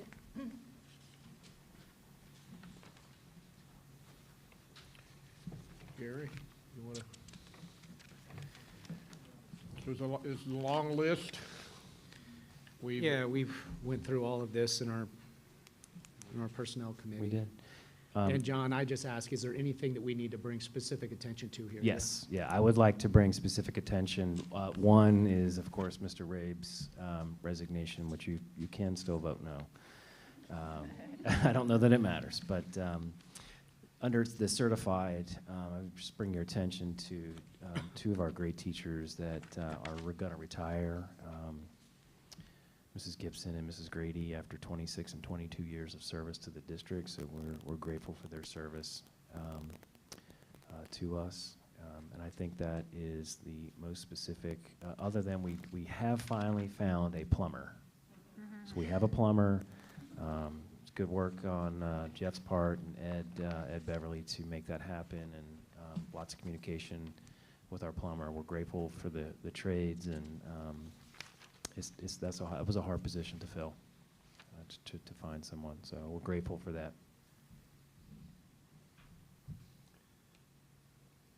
Ms. Gibson, Ms. Grady, thank you. Thank you very much for your service. Okay, we have a motion and a second. Call the roll. Mr. Combs? Yes. Mrs. Mason? Yes. Mrs. Nolan? Yes. Mrs. Chestnut? Yes. Mr. Miranda? Yes, thank you. We now move on to curriculum instruction. Again, Superintendent John Spicer. Thank you, President Miranda. Asking for your approval of curriculum pay under number 1.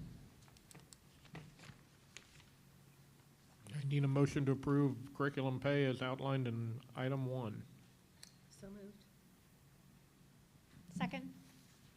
Discussion? I just have a quick comment. We discussed this in our curriculum and instruction committee meeting, that in the past, for a lot of years, apparently, a lot of these approvals, the money was spent and then they brought it to the board, and so we requested that it's brought to the board before the money is spent. Absolutely. Past practice has been that we set these things up for our teachers to do, and then we bring the curriculum pay, and then it's approved. We had prior discussion to the CNI committee, Paul and I did, and the team, and we agree with the board that we will approve curriculum pay going forward. Then it will happen. Yep. Absolutely. To clarify, we don't pay it until the work is done. But they do the work before. Correct. Yeah. So the work happens, but they don't get paid until you approve it. Correct. Right. Absolutely. And we do understand that there will be on occasion something that gets done that we drop the ball, somebody forgets to get it on an agenda, but we expect those to be few and far between. They would be the exception. Yes, that is our goal. Yeah. Absolutely. Any other discussion? Thank you, Melissa. I totally slipped my mind, or I would have said something. Any other discussion? Call the roll.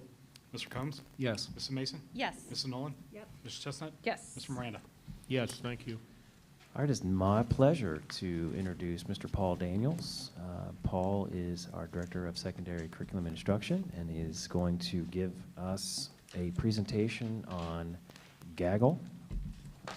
Thank you, Paul. Good evening, all.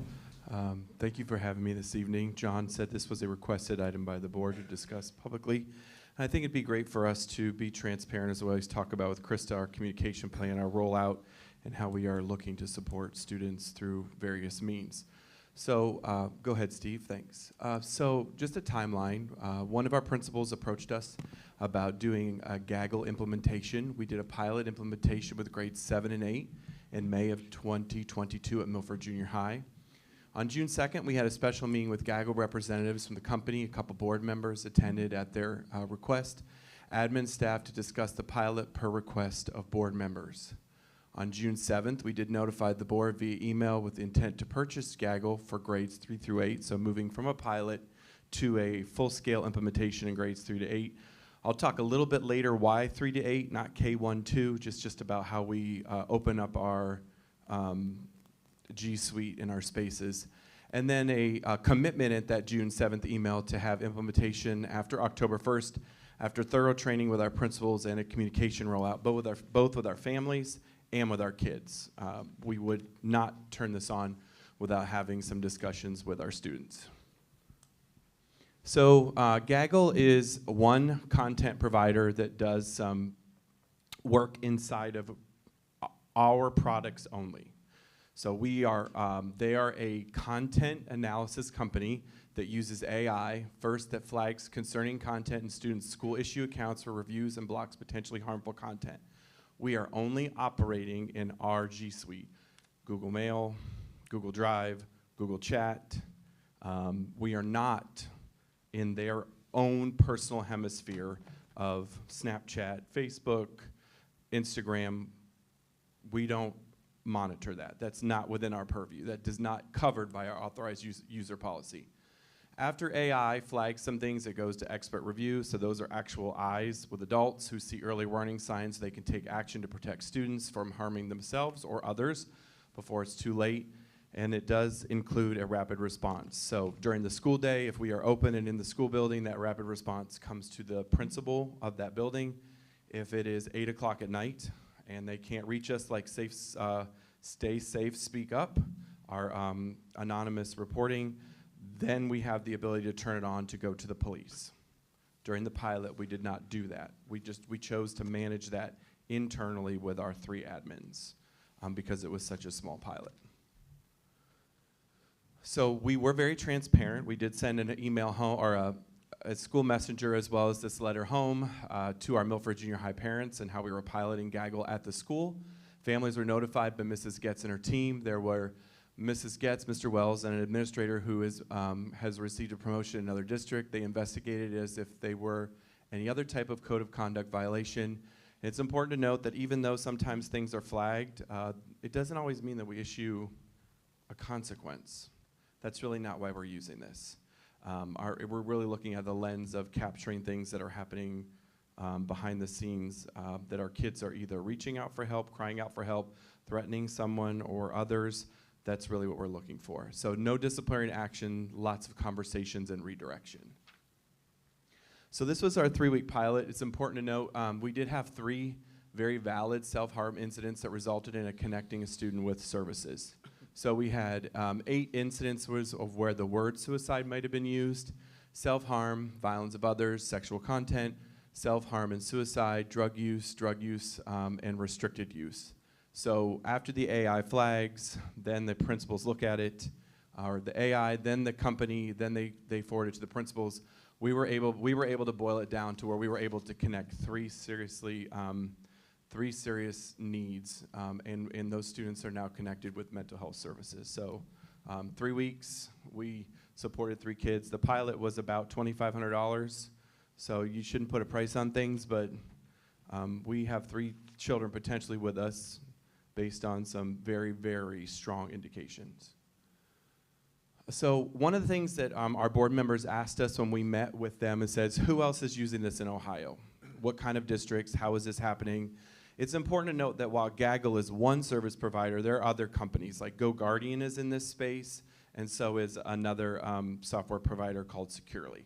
We chose Gaggle just based on this conversation and kind of looking at the differences in the schools. We have private schools on here, we have Christian, Catholic, we have some schools who are in the top 2% of wealth, and we have a few urbans in here as well.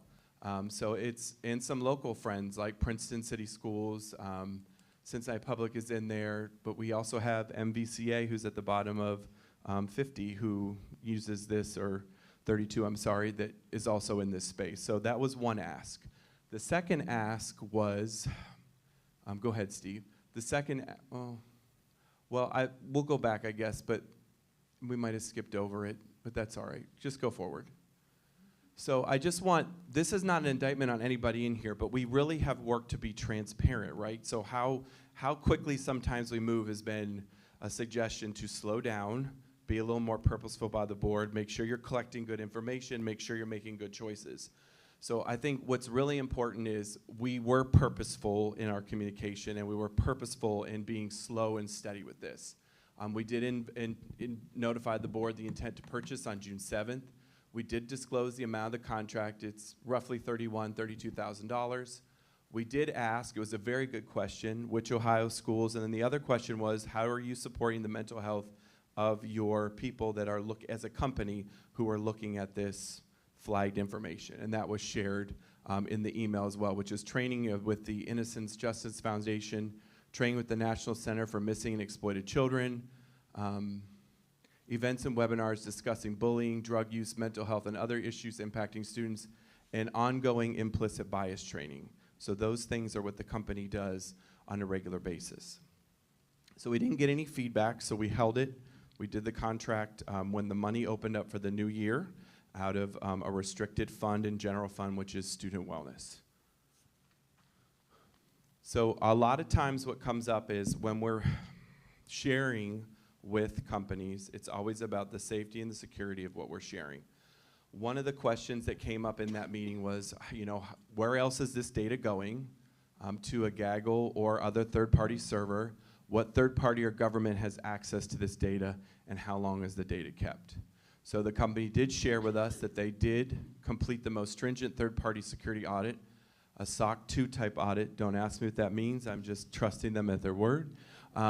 And it also, good corporations also undergo purposeful means of trying to hack into their system. And the information they provided us was that they do this ongoing, that they pay people to try to get into their system.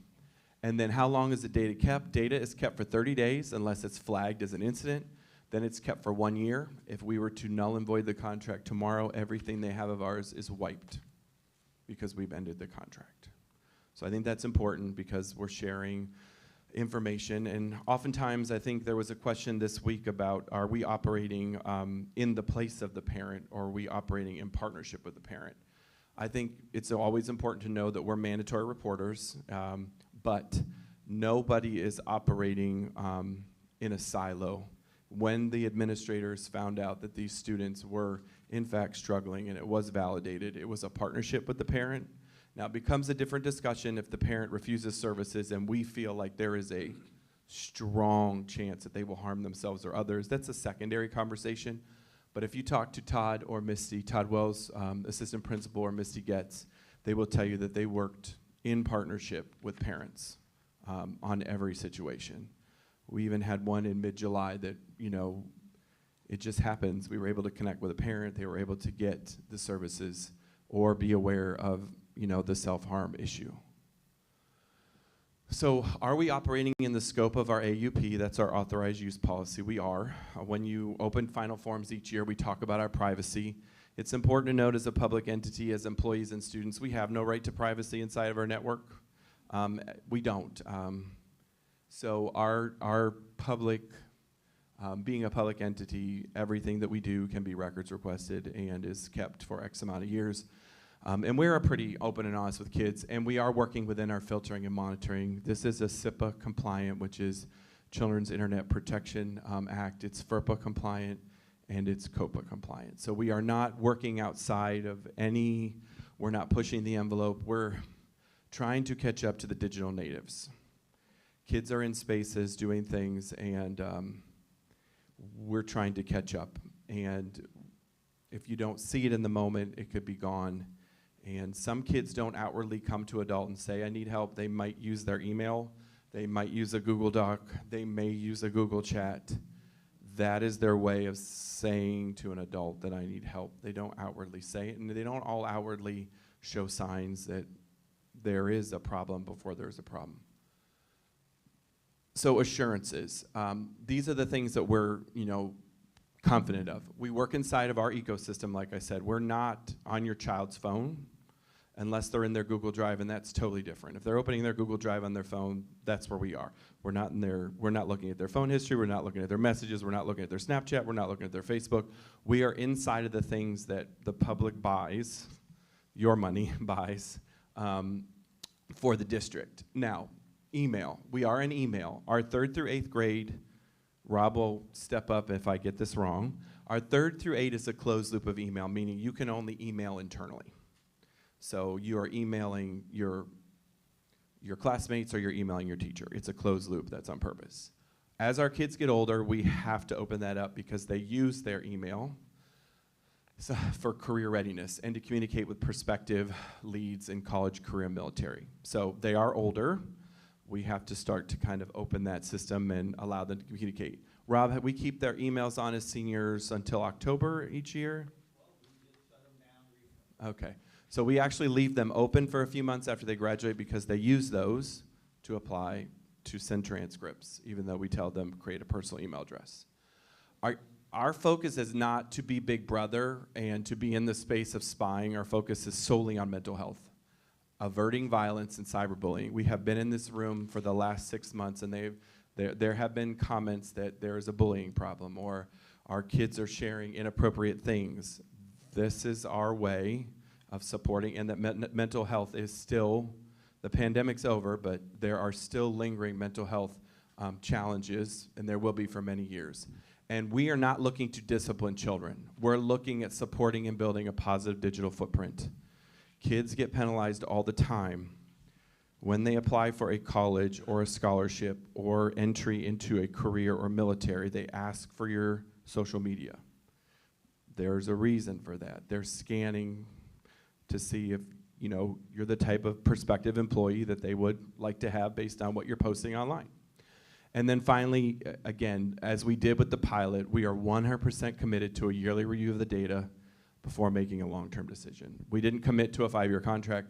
We committed to 1 year, 3 through 8, or 3 through 12 to see, we haven't talked, our training was supposed to be on Tuesday the 20th with our principals. Our rollout was meant to be October 1st. We kind of pumped the brakes based on this today because we wanted to be respectful of the opinions and the direction that comes out of this meeting today. And then finally, Krista did put on there to parents late September, early October, email newsletter followed by students, classroom discussions. Like we would talk about this in advisory. Like we're doing this. This is what we do this now, but you need to be aware. And again, continue to talk about that digital footprint. Our kids are digital natives. And that's the space that we're in. What questions have I generated? I can step out of your discussion. I just wanted to make a comment that I think this is really great that we are trying to get ahead of some of these increases in self-harm and suicide and violence and bullying. That's really important right now, and I think it's amazing that in 3 weeks, 3 kids were supported. To me, that is worth every penny. That, along with the Hope Squad and Will Cates and his team, I really appreciate the commitment to mental health for our kids. And then I've just been studying Gaggle as well, and just from the presentations and everything. I think that this additionally helps create good digital citizens, which is going to help our kids in the future, and it's going to help them make good decisions. So I really appreciate this looking into Gaggle and seeing how it works for our community. So I asked Dave to add this to the agenda tonight because as the implementation date nears, I think it's really important that there's a public discussion on it and to make parents aware of some of the implications of it. I know a lot of parents don't read emails, they don't get notes that come home in backpacks, so they may miss communication on it. And so that's why I wanted to have a public presentation and discussion on it. So I was contacted by a community member back in May that had some concerns about this. I asked Paul about it. I was invited to the pilot review session that he mentioned in June. At that meeting, I had a lot of questions. I had some concerns about privacy, the ability of parents to opt out. And I've done a lot of reading on Gaggle since then. And I do have concerns about it. There's definitely a positive impact side of it. Like Emily was just saying, there's a, ability to help students, but there's also downside, and that happens every time someone is surveilled.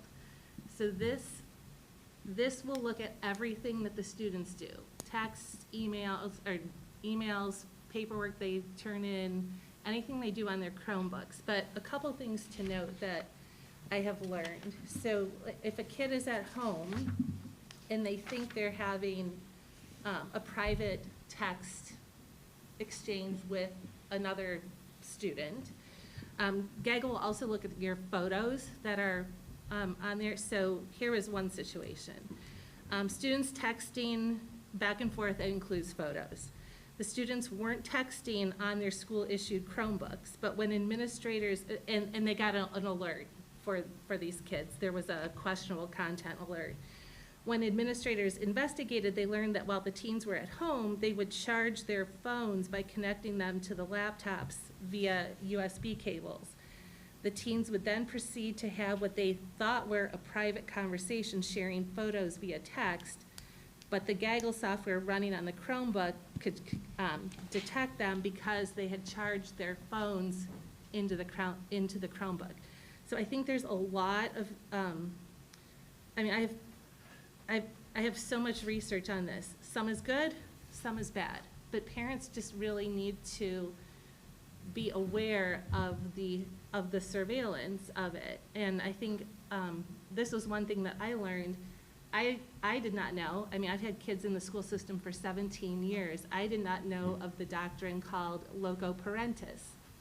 Gaggle only will be implemented into schools that operate with loco parentis, which is a British doctrine, goes back to like boarding schools, where you hand over in lieu of the parents to the schools. And through loco parentis and the computer policy that students or that parents have to sign is how they're giving consent to do this. Whereas a lot of these programs require parental consent through COPA, through SIMPA. The schools don't have to get parental consent because they are giving it on behalf of the parents through the doctrine of loco parentis. So I just think that parents need to be aware of that. I mean, I think anytime, I came to terms that my teens will always outsmart me on computers. I mean, just like, that's why we have NASCAR racing, because the bad guys are better at driving cars than police cars were. I mean, they're gonna, where there's a will, there's a way, and they're going to. So I, as a parent, appreciate services. This is like Bark, that we would get at home. So anytime we are giving our students, especially the 3rd through 8th graders, I don't know how much more mature the 9th through 12th graders are, but they need some help. Just reminding, and they say things, and you know what if my student gets flagged 4 times, and that brings an opportunity for me as a parent to have a conversation and be part of that. What I really appreciated out of Paul's presentation, Mr. Daniels, was that it's not disciplinary, it's an opportunity to bring safety to our students and have those conversations, because they aren't going to come to us and say, Mom, whether they have the words for it or not, they aren't going to. The behavior they're going to do is chatting with a friend or emailing something, and anything we can do in that digital space to bring that conversation closer and involve parents, I really appreciate. I personally think that should be a parent choice, and parents have the ability to opt in or out of it, is my opinion. I have a question about that, though, because we sign a contract. We look at the handbook at the beginning of the year, and every student is supposed to sign that handbook. And it very, very clearly states that school-provided technology has no expectation of privacy. So even if you are plugging something into that school technology, that's part of the school technology. And I just feel like if anybody has any of their kids on social media, there's no expectation of privacy anywhere on there. This is a software that's actually helping kids to prevent them from committing self-harm and suicide and bullying. And like Paul said, we're involving the parents in it. We're not necessarily disciplining them, the kids. This is a preventative measure. And I know that there are definitely like privacy issues with anything online, but I respect the way that we're looking at it as only on school accounts, unless you're like plugging something into your laptop. It's not monitoring their social accounts. And it goes right along with the Children's Internet Protection Act, which requires us as a district to have a plan to prevent students from having access to things like harmful and obscene content.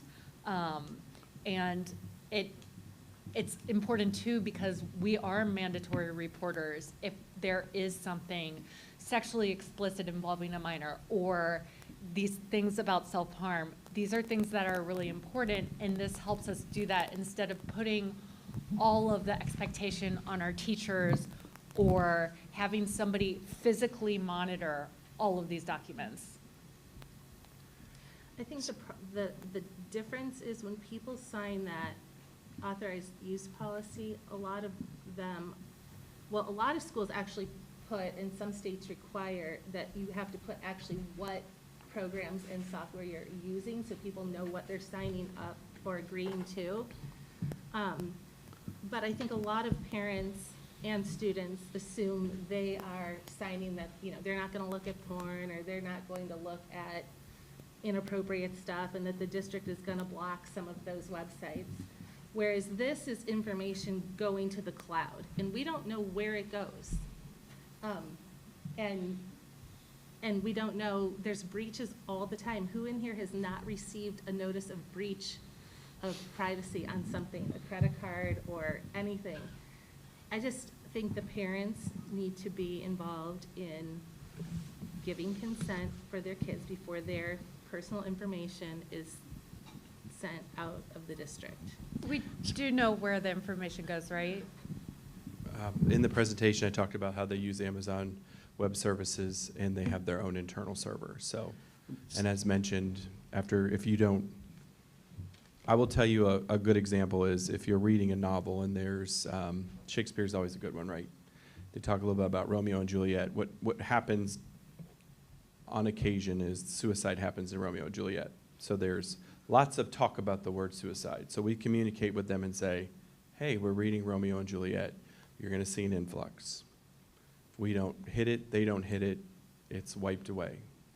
They hold on to things that are legitimate. I did want to address one issue. In our conversations with Matt and Rocco, pictures do not flow through. Any type of picture that is inappropriate does not flow through. It is held, and we have to communicate with them to get it. I do want to mention, I don't want to be, our team does not want to be in the space of surveillance. Definitely not qualified for that, just letting you know. But really we're looking at it as another tool to really hone in on things that we can't visibly see and kids who, they have some needs, but they can't express those to an adult. Paul, first, thank you for this presentation. I think the public needs to know what we're implementing. As far as data breach and data privacy, it's been one of the most contested topics in the world in the past really 10 years, and it continues with breaches at the highest level of security in the world, which is at banks. They protect their data more than anyone else, and they get compromised almost daily across the world. So for anyone to truly believe that all of this data is 100%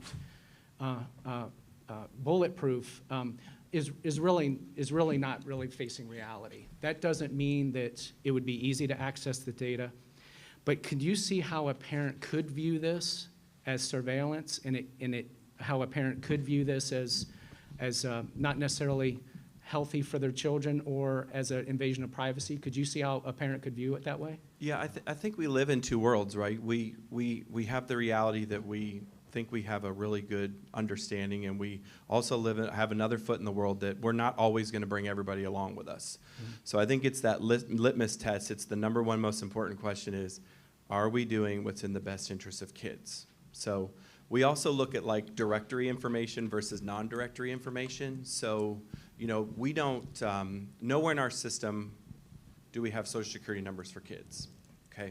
We have a state ID, and we have an ID that we generate internally. Now, we have directory information, which is your name, your address, your phone number. What we're sending to them is the kid's email or adults, because don't be fooled, we're also, you know, protecting adults from this as well. There have been kids around the country that have sent inappropriate emails to their teachers, and Gaggle actually stops that from being sent. I couldn't imagine being a teacher at 10 o'clock getting an inappropriate email and having to wait till the next day. But you know, what we're monitoring for kids, we're also monitoring for adults. We're not separating the two buckets. The G Suite is the G Suite. So what we're sending up is, you know, their name, their information, their school, so that when something gets pinged, that report comes and it sends back to the school the name and the email. Like we're not sending up like identifiable bank records. And I guess the question is, can you see where a parent could feel that way? Sure. And if you can, what I'm trying to understand is what specifically would keep us from inserting the ability for a parent to opt out of Gaggle, even if 99% opt in and only one parent opt out. What is the pushback or the argument to not allow that small minority, possibly small minority, to have choice? That's where I sit here today and I say, I see all the great things that this thing has produced, and I see a group of parents that may believe that this is overreach. And I believe that a great compromise would be those that feel this way, you have the ability to opt out, and I'm trying to understand what keeps us from offering that to the parents. I seriously want to know that. I'm going to let Paul talk, but the answer that he said is, sure, I could see that. The answer is no. No, we're not surveilling. I do not see this as surveillance. My own kids have it. I'm thankful that it's there. It is not surveillance. That is not our intent, and it should not be seen that way. You have no expectation of privacy, just as you or any one of us log into a work email or suite. There's no expectation of privacy. So the argument for publicly funded school districts and employees at will are two completely separate arguments with this surveillance. It's two complete. It's not surveillance. With this monitoring. What I will tell Yes. you, This monitoring. the unfun, not good answer is, if you opt out, you cannot exist on our network anywhere. You can't live in Power School, you can't live in Schoology, you can't live anywhere because you've opted out of the systems that we have in place to protect ourselves as an organization, like you, okay, our staff and peers. So the simple question is, you have the ability to opt out, but I need you to understand you can never hook up a computer to our network. That means you cannot go to school here. Well, and so we're signing handbooks at the beginning of the year saying, I'm going to be safe. I agree to this dress code. I agree to this code of conduct. I will not do drugs. I will not do nudity. I mean, we're already signing, you know, I agree. I think my students should abide by this code of conduct, which I should abide at my work, at my school, as a board. I mean, our emails are all in here too, right? We have Gmails as board members. And I just don't see a downside of the only thing that it is catching. You could say, I hate all my teachers. They're all jerks. They're so stupid 1,000 times, and Gaggle won't care, right? We say, warning, suicide, unsafe behavior. I want to know about that. And what if it's my student and your student talking, and you want to be one who opts out? I absolutely want in. And so now your student has engaged with another student in the district.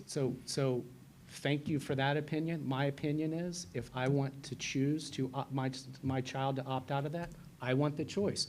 I think it's a poor policy, and that's how I feel, and that's why we're having discussion. So then you can choose for your children not to go to school here. So Parental choice. Students in a state have the right to public education.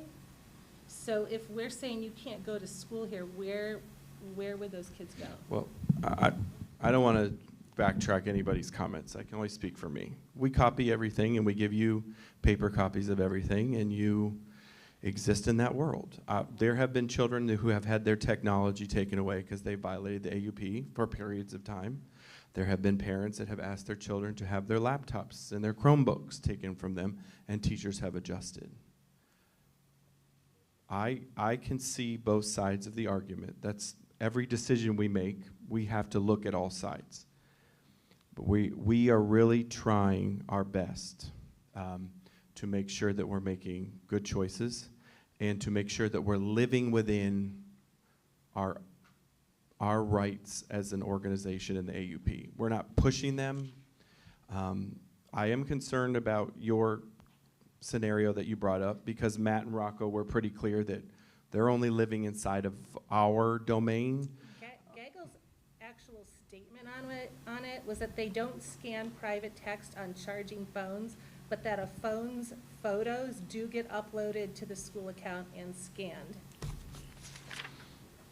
Do we have the ability to do that inside of Google Photos, Rob? Do they have the ability to upload from their personal device into Google Photos? I think once they plug their phone in, the Gaggle will look at their photos. No, I think the phone will say, when I charge my phone at my work computer, it says, do you want your computer to access? And I have to say allow or disallow. So that they said allow. I think what you said is very important. What you said is if they upload it to Google. If they plug their phone into their Chromebook to charge it. Right, which then uploads the photos to Google. If everyone, I mean, I just feel like everyone should make their own decision on this. I think it's great. A lot of people will agree it's great. But for those that don't, should have the option not to do it because there are some valid concerns. Elizabeth Warren presented to the Senate about Gaggle. About in some states where abortion is no longer legal, that because we don't know what trigger words are used, there's only a very small amount, very few of the trigger words are made public, so we don't know exactly what they're scanning for. And actually nationwide, if you, a lot of schools that have been using, there's a lot of schools nationwide that are using that. There's no doubt. And educators from those districts, if you go reading, have expressed a lot of things. 44% of teachers reported that at least one student from their school was contacted by law enforcement as a result of flagging from the software. 37% of teachers who say the software uses activity monitoring outside of regular hours report are directed to a third party focused on public safety, like police or something. So what Elizabeth Warren presented to Senate, because we don't know what the trigger words are, like in this scenario, could you be criminalized if a student wrote about an abortion? Could that be flagged and sent to police in the states where it's illegal? We don't know. There's a lot of stuff that we don't know, and we can't pretend that we know everything about this because there's a lot we don't know. So I think the 3 students that were engaged from our pilot, I don't know anything about them, but I'm happy that they were engaged with, principal, parent, mental health, whatever that was, and offered support. And I will never turn down support that we offer a student. I'm so happy as well. We're in firm agreement with that. So there are things about this that appear to be really, really good. And I think these type of things are parental choice, and I'll believe that for a long time.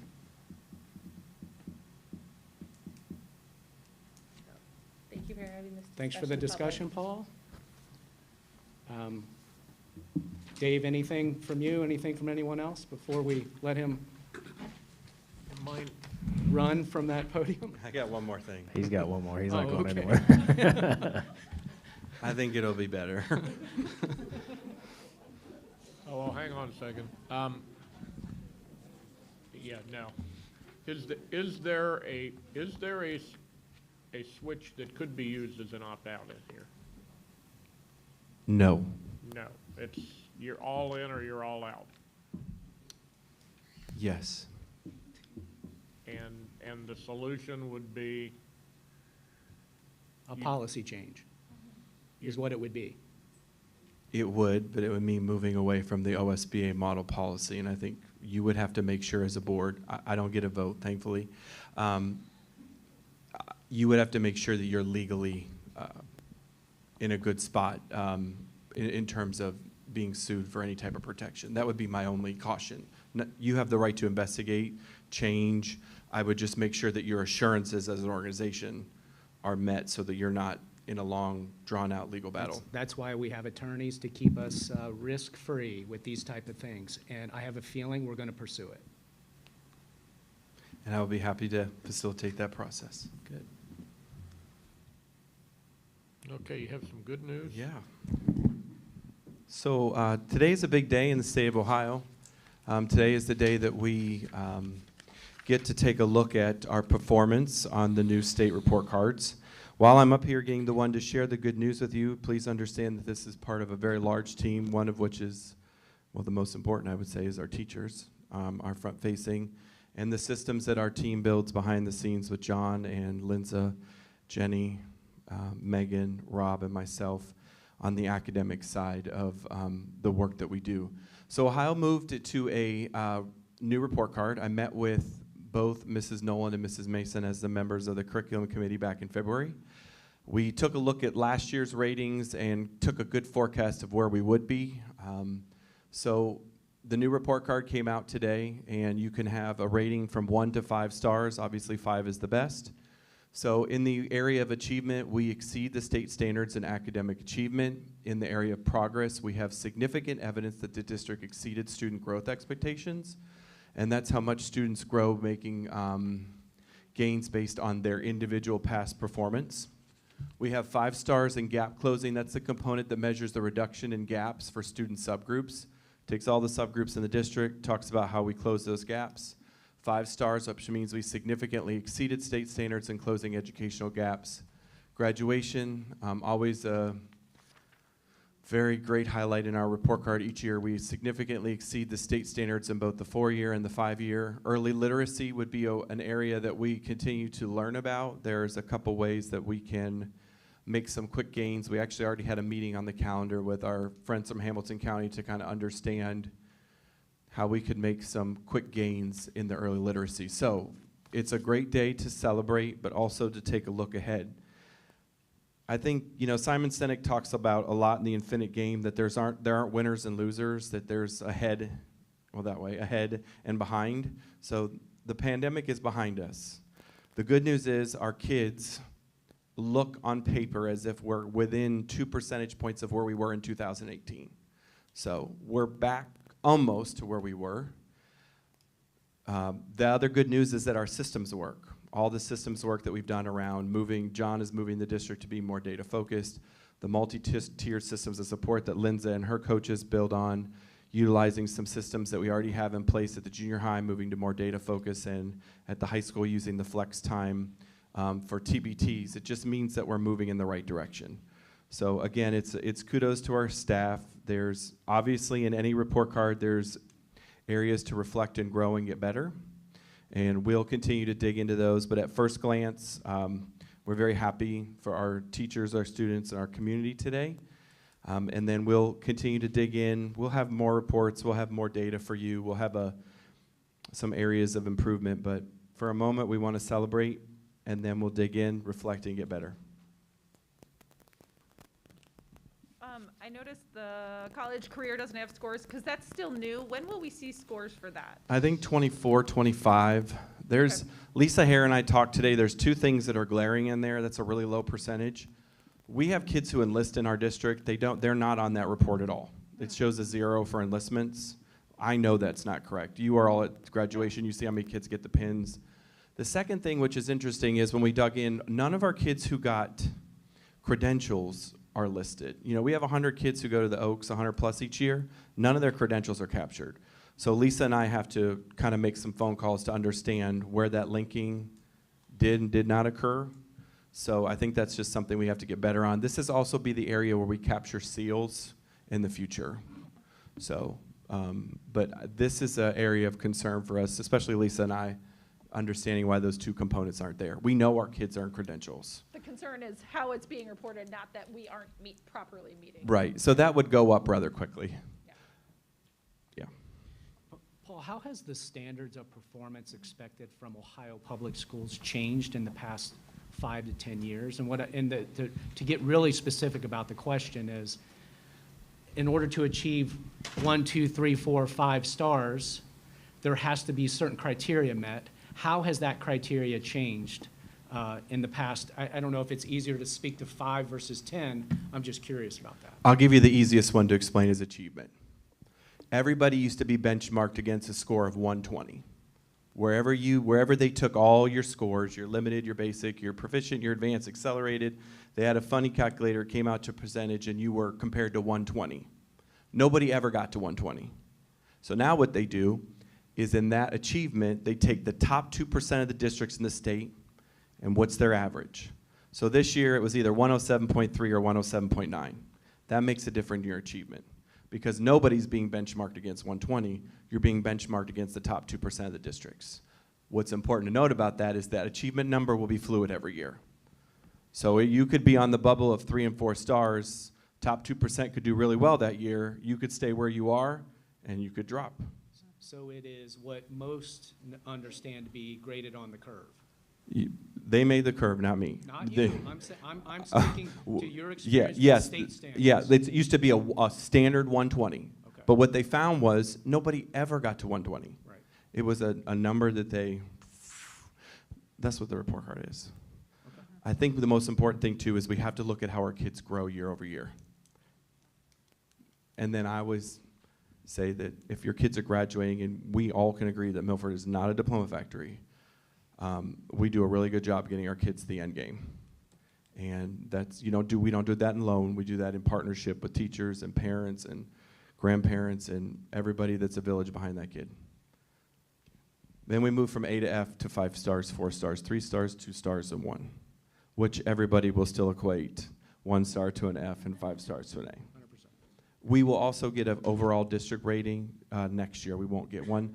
I think we're going to be somewhere, if you were to take this, plug in the formula, we'd be 4.5 to maybe 4.75 stars. You get half stars and quarter stars on your overall rating, but not on your components.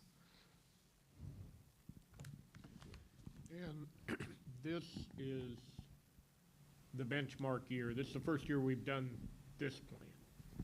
This is the very first year of this report card. We took last year's data, which was no rating, and tried to forecast. And we were close. We were really close. So next year we'll have a benchmark to look at and try to figure out if we're improving or not. But right now. Yeah, and the curve will change, and so do other things. There are other metrics that will move behind the scenes that we'll have to be careful of. If we're on the bubble of something, we're going to have to be aware that we could float up and we could float down. It's just the metric of where we are. I would guarantee probably in the next 4 or 5 years, you'll probably have another report card to even confound it more. Excuse me, that's kind of how it works.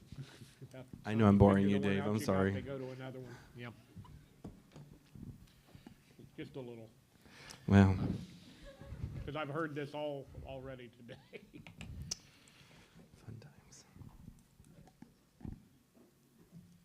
Thank you. Thank you, Mr. Daniels. Thank you, Paul. Thanks, Paul. Okay, we're now going to move on to business operations. Superintendent John Spicer. Thank you, President Miranda, members of the board. We do have under number 1 a King project. We're going to vote on these separately. The King project is pretty significant for us, and so we're really excited about this.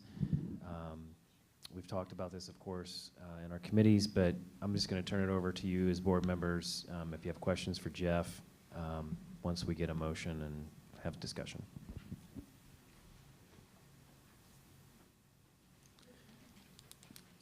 So did you read that already? Yes, so I need a motion from you, and then we can have discussion, and you can ask Jeff questions then. Okay. And we're doing each of these separate, correct? Yes, sir. Okay. I need a motion to approve the board resolution declaring urgent necessity. So moved. Second? Discussion. So Jeff, just a quick update for everyone about exactly what we're doing here. This is part of our safety for our schools? Yes, these are security upgrades we're doing for our schools, partially being funded by the security grant we received from the state of Ohio. The board last month approved the design contract for SHP to proceed with this project. When we had our first design meeting, one of the first things that came to the forefront is that the electronic devices as part of this project right now are at a 40-week delivery. So, and it's not like I'm going to order these things tomorrow because we have to go through a submittal process, make sure that we're getting the right thing, it matches our design. So what we're asking, because of the 40-week lead item, there's a resolution for help me, bro. Urgency. Urgent necessity. Urgent necessity, thank you. So basically, that's just, taking a look at it going, because of delivery items, we've got to get this project done next summer. We don't have enough time to go through a full bidding process and get these materials in order to get this project done. So the second piece of that is the quote from Cincinnati Alarm.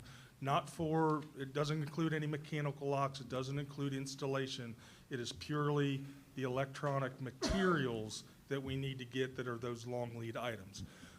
In the future, we will complete that bid package that will include the mechanical locks as well as the installation. That will be competitively bid, and we'll bring that to the board in the future in order to get that project completed in the summer of 2023. Jeff, how competitive do you feel that the material bid that's in front of you is now? I feel very comfortable. Cincinnati Alarm is a long-term partner in the security that we have in the district. They do our access control. They do our security cameras across the district. They've got our fire and security alarm. They're a trusted partner that we've worked hand in hand with. I've been here 13 years, and I want to say they were here maybe as many as at least 10 years before I got here. So they know our district very well. They're a great partner to work with, and I'm very confident that we've got good numbers moving forward. And is the second component, the installation and the, whatever the second part, is that more expensive, less expensive? How does that fall ballpark-wise compared to this? It will be, it's about 50-50. If you remember right, our budget's right around $500,000, so if you're looking at the 250, hopefully it'll be a little less, but I'm not going to promise anything in today's market.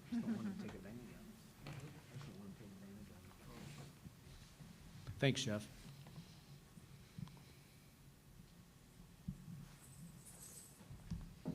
Okay, so any other discussion? Call a roll. Mr. Combs? Yes. Mrs. Mason? Yes. Mrs. Nolan? Yes. Mrs. Chestnut? Yes. Mr. Miranda? Yes, thank you. Under item number 2, the Milford High School HVAC system, asking for a motion to approve the agreement to join the Ohio Purchasing Council, which also includes a quote for phase 1 of the HVAC process. Okay, I need a motion to approve the HVAC project as listed here. So moved. Second? Discussion? So just a little background, the purchasing cooperative is just that. It's a purchasing cooperative that goes out and competitively bids and approves awarded vendors. We have to join that council in order to be able to use this vendor. So it has been competitively bid. This is a design build contract that we're working with a company called the Prodigy Group. So they are designing it, as well as they will go out and solicit not only equipment bids, but installation bids as part of that design build contract. This is phase one, as Mr. Spicer mentioned. Budget is not to exceed $950,000. It could well be underneath that. We're still working through design, but we want to get started and proceed and get detail. We've kind of got, I wouldn't call it SDs, not quite as formal as what we're doing with the middle school, but we have had designs. We've looked at equipment selections, and we want to get that equipment ordered and get moving. A couple items of note: this project is being funded by ESSER funds. And the second item of note is we've had some discussions. There is a phase two that we will probably be coming back to the board in October. We were looking, Mr. Spicer, our whole group, Mr. Rabe, about what to do with the balance of ESSER funds, because phase two is about $2.5 million. Phase one that I'm asking for approval, the high school prior to the 2009 edition has one air handler unit that feeds the entire building. And quite honestly, it kind of starves the building. So this project is going to install a dedicated outdoor air unit that would, one of them will feed the gymnasium, one of them that will feed the auditorium, and that will take that air draw off of that main air handler for the rest of the building. It will improve airflow in the rest of the building. Phase two is the original junior high classrooms that have 60-plus-year-old unit ventilators in them. It's a two-pipe system. So we're going to look at bringing in a four-pipe fan coil system that will be infinitely better than for the HVAC for that portion of the building. But that's, we'll talk about that next month. And this should be no surprise, because it's, Jeff has put it on the capital budget forecast for us, both phases. I believe there's two. Was there three? I know there was at least two on that. There's two. And again, phase two would also be funded by ESSER dollars. Okay. Any other questions or comments? Call a roll. Mr. Combs? Yes. Mrs. Mason? Yes. Mrs. Nolan? Yes. Mrs. Chestnut? Yes. Mr. Miranda? Yes, thank you. Okay.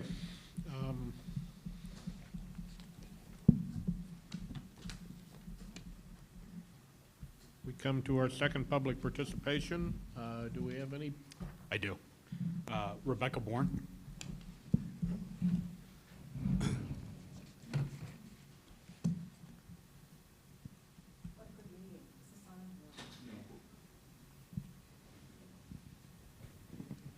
Thank you. I'm Rebecca Bourne, 1106 Fox Run Road.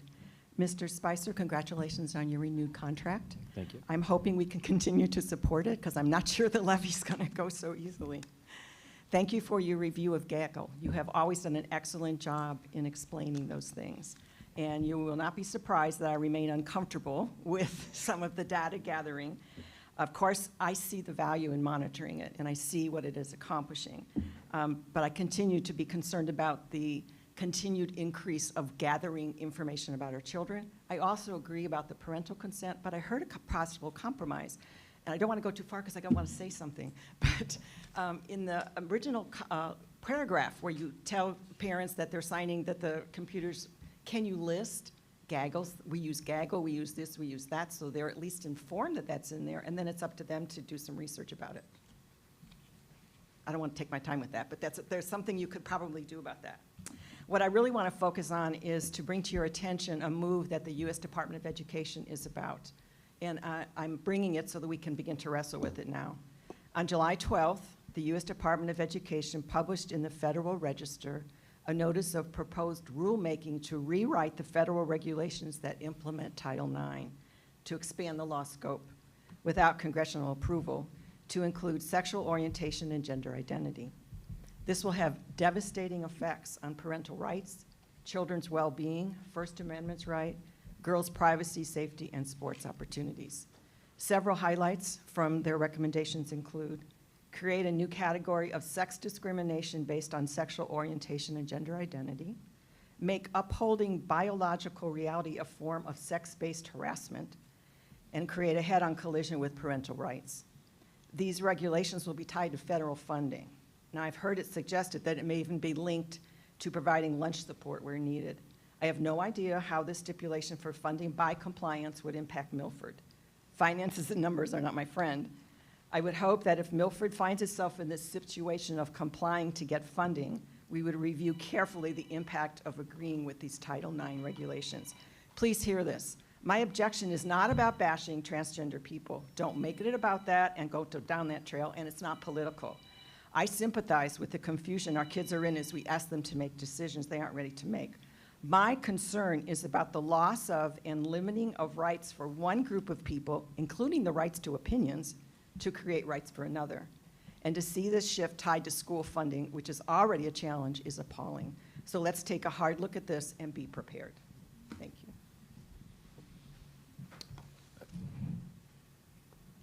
You have a comment? I do have a comment on that. Just that, in general, we are aware of Title IX changes.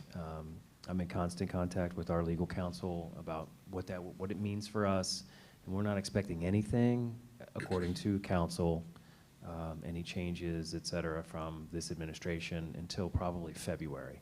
So we're aware of Title IX and the changes. Jenny is our Title IX coordinator, amongst others as well, but we are very aware of what Title IX and what's potentially coming down the pike, and what we have to do as a district to comply. Okay, you have another? Kaiten Ridner.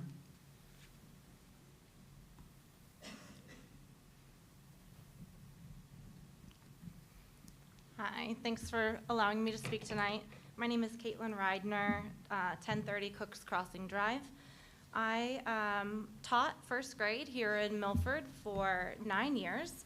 The past 8 of those years, I was recognized as an accomplished educator by the state of Ohio. That's the highest evaluation rating we can get in our year evaluation, the accomplished rating. That goes off of evaluations of my teaching, as well as test scores and all other things involved in the process. I currently am no longer teaching. I resigned in the spring. And I do still have 2 children that currently go to the district. Kind of the reason why I am here, in support of my fellow educators, as well as for my students who are going to continue in the district. Retention of talent was discussed earlier today in regards to administration, and I would like to also bring up to the board the importance of retention of our teachers. Teacher retention right now is a huge issue across the nation. 43% of teachers right now across the United States want to leave the field of teaching. And I hear from a lot of people, well, yeah, everyone wants to stop working. No one wants to work now. But when it comes to teachers, we go into this field because our heart is in it. We are not going into it for the money. We are not going into it for any other reason other than the fact that we want what's best for these kids. And we have shown time and time again that we will do everything in our power to do what we can for the kids. Sorry, I'm gonna get emotional now. I gave my all to this district.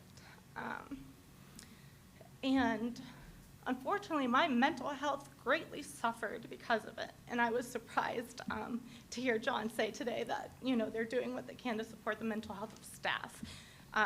Because in my personal experience, that has not been the case.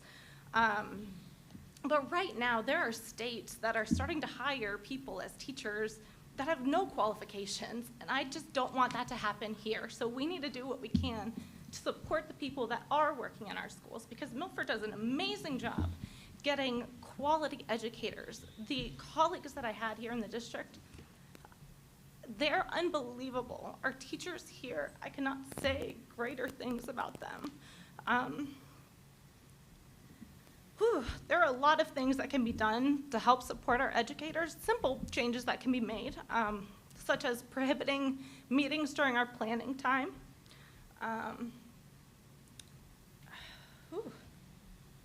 Just basically stop adding to our plates without taking things off. It has become unsustainable at this point. Oh, shoot. All right, I will be back another time. There's a lot more to cover. Thank you. All right, thank you. Can I comment about Caitlin? So we did do an exit interview with Caitlin, and we did hear her. And so that's why I did mention that, you know, we've met with Will Cates, our mental health coordinator, to ramp up what we can do for staff, not just for our students. So we did hear her. She is right. We need to do better for the mental health and well-being of our staff. And so I hear her. You know, things that we are doing as well is, you know, we're stepping up our efforts, our professional development efforts with our new staff as well, so that they're ready for what's coming. I think as we've gone around the district the last couple weeks to talk about the Portrait of an Eagle on the road show, is what she said. Our teachers every single day bring their gifts, give them to their children in their classrooms, and we cannot replace what they do for our students every single day. And so Caitlin is, you know, we are making a committed effort with our mental health coordinator to do better. So we hear you. You're welcome to come back next month, but maybe you could sit down and we could have a conversation about, you know, those items, not wait a month. Okay. Anyone else? Amanda Fox?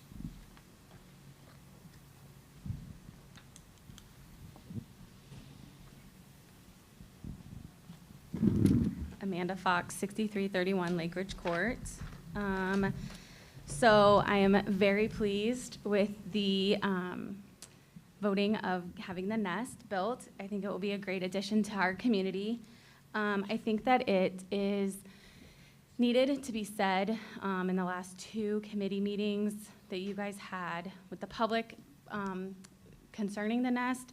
There were several comments about past boards and past administration kicking the can down the road. I'd like to remind everybody that in 2019, that board and that administration did put to the public to have a bond put on, and it was to cover quite a lengthy list. It's still on Milford's page if you would like to see all of the items. We did have an influx of money after that, and then of course COVID, so we have ESSER funds to cover the HVAC system. We got a grant for safety for the electronic keys at the high school. We're doing a great project with the nest. That was also something that was on that original bond. The 3 things that are listed on the original bond that have not been addressed by any board since 2019 would be the upgrades to the high school electrical, the technology, classroom space, specifically a media center and a project lab and a STEM lab. Specifically, it's embarrassing the size of our media room in our high school compared to surrounding districts. So since we're in the business of education, I would really like to see the can stop, and maybe this board, I challenge you to find a solution for our academics portion of our district. I am mom of 4 kids. I have 2 that are academically inclined, and I have 2 that are athletics, so all the avenues concern me, so I would like to see those issues at the high school addressed. And when we're looking at the path and the plan and stuff like that, I know the original plan was to put the media center in where like the auditorium is now, so I'm just curious, like, how do we get the rest of that plan implemented into the district so that the future generations don't have to struggle with classroom sizes, project labs, meeting space for teams? That's like our corporate America is team building projects. That's where they learn the best, and that's where projects are happening, and those skills are learned in high school settings where they can meet and have class space. So I just challenge this board to find a solution for our high school. Thanks.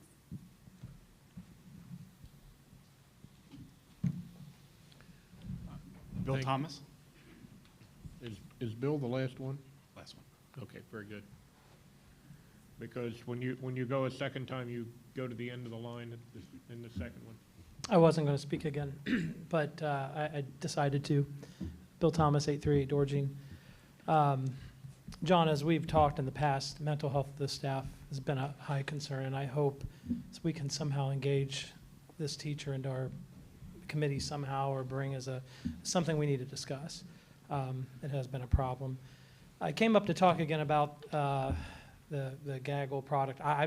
This first I've heard of it. I haven't researched it. Melissa, thank you for the detailed research. That's why we elected you really go above and beyond. Historically, I met with Nancy a long time ago about bullying in this district. It's been a problem. I've dealt with mental health of one of my kids since he was in 3rd grade. Children's Hospital, Child Focus, I've been through the whole thing. He was bullied a lot in school, and we dealt with it. Mr. Kaufman, Mr. Dunn have been, helped him through a lot of this. And it was a struggle. And this product, the district has been challenged for years on how can you overcome that. One of the things that you have to be concerned about is about the student. I understand privacy is a problem and that you should have a choice in privacy, but we're conservatives. I know, Jerry, I know you're a conservative to the core.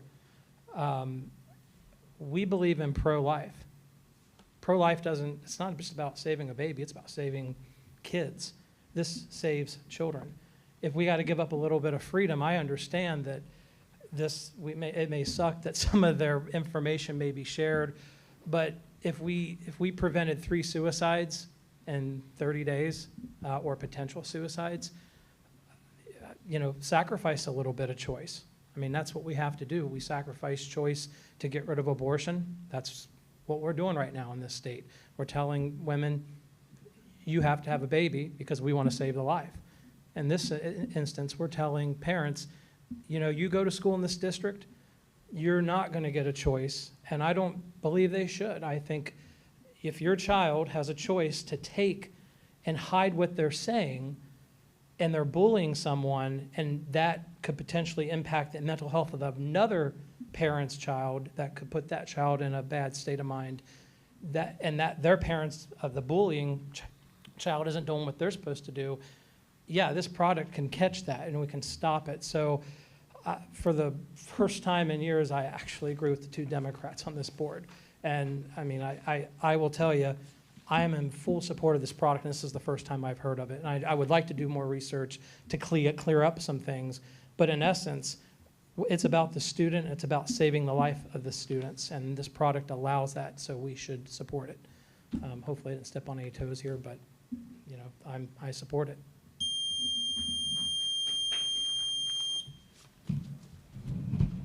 That's all I had. That's all you have. Okay, well, our next regular board meeting is October 20th, 2022 in this room at 6 p.m. I'm going to open the floor up for discussion from any members of the board.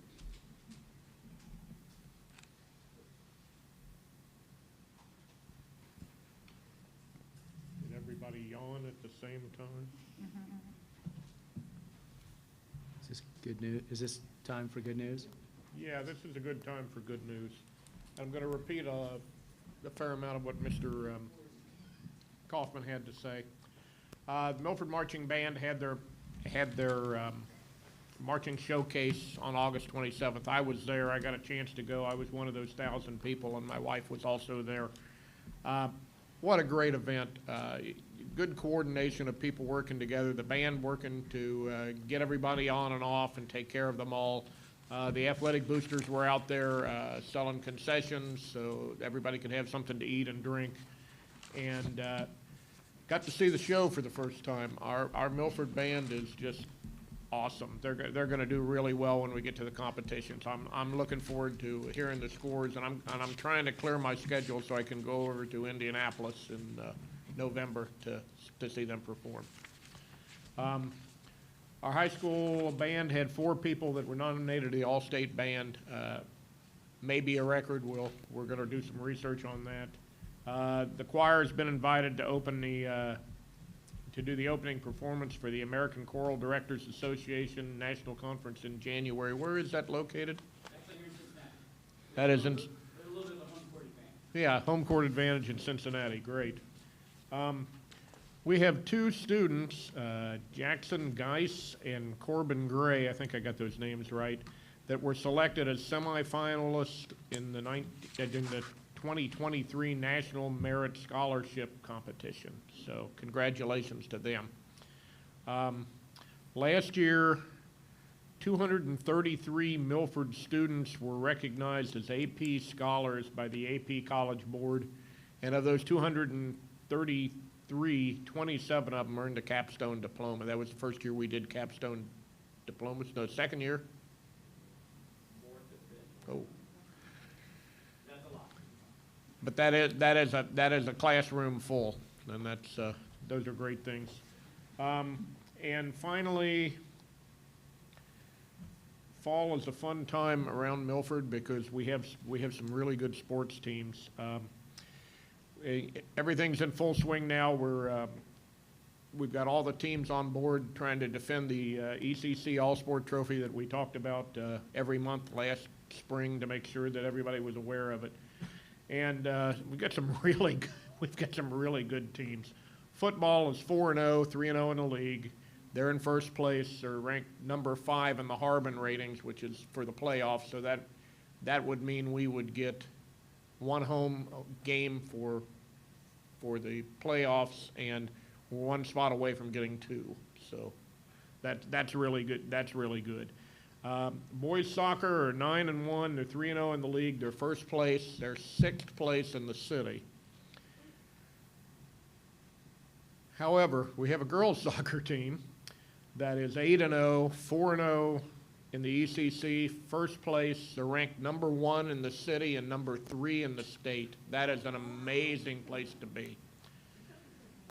Volleyball is 9-1 and 7-1, again in first place in the league, ranked 6th in the city. Another great job. Tennis is in 3rd place. Boys golf and girls golf are both in 4th places, which are good finishes if we can hold that position. And cross country, I'll mention them in that I do not have any records for them because they do a large meet, and then you get their scores for your positioning from them. Great start. If you got an opportunity to come out and see them play, whether it's a football game or a soccer game or a volleyball match, tennis, they're all doing very well. High school drama, this is some of Josh's stuff.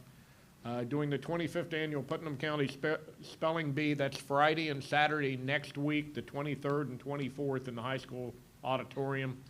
And tickets are $10, and you can get them online. Okay. High school football homecoming. For those of you who are graduates and those of you who are not, we're scheduled for Friday, May the 30th. The game is against. September. Did I say May? We may be scheduled for, we're scheduled for September, thank you, Emily, versus Walnut Hills. That should be a good game and a good chance to come out and see these boys do their thing.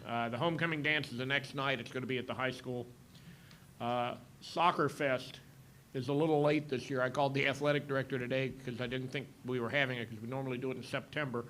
We are doing it on October the 8th over at Charity Lucas Field. Boys will play LaSalle, the girls will play Bellbrook. So that's a good opportunity to come out and support the kickers and the soccer players. And finally, the Milford Drumline's been invited to participate in Blink in downtown Cincinnati. They're going to be part of the opening night parade, and that is Thursday, October the 13th. So that is all the good news and the dates that I have.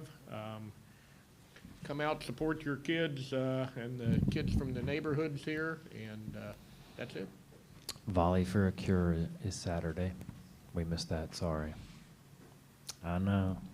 And big cross-country meet, too, down at Valley View on Saturday. Sorry. Okay, very good. Add those onto your list of things to do. Okay. Almost to the end, folks. We have an executive session after this meeting.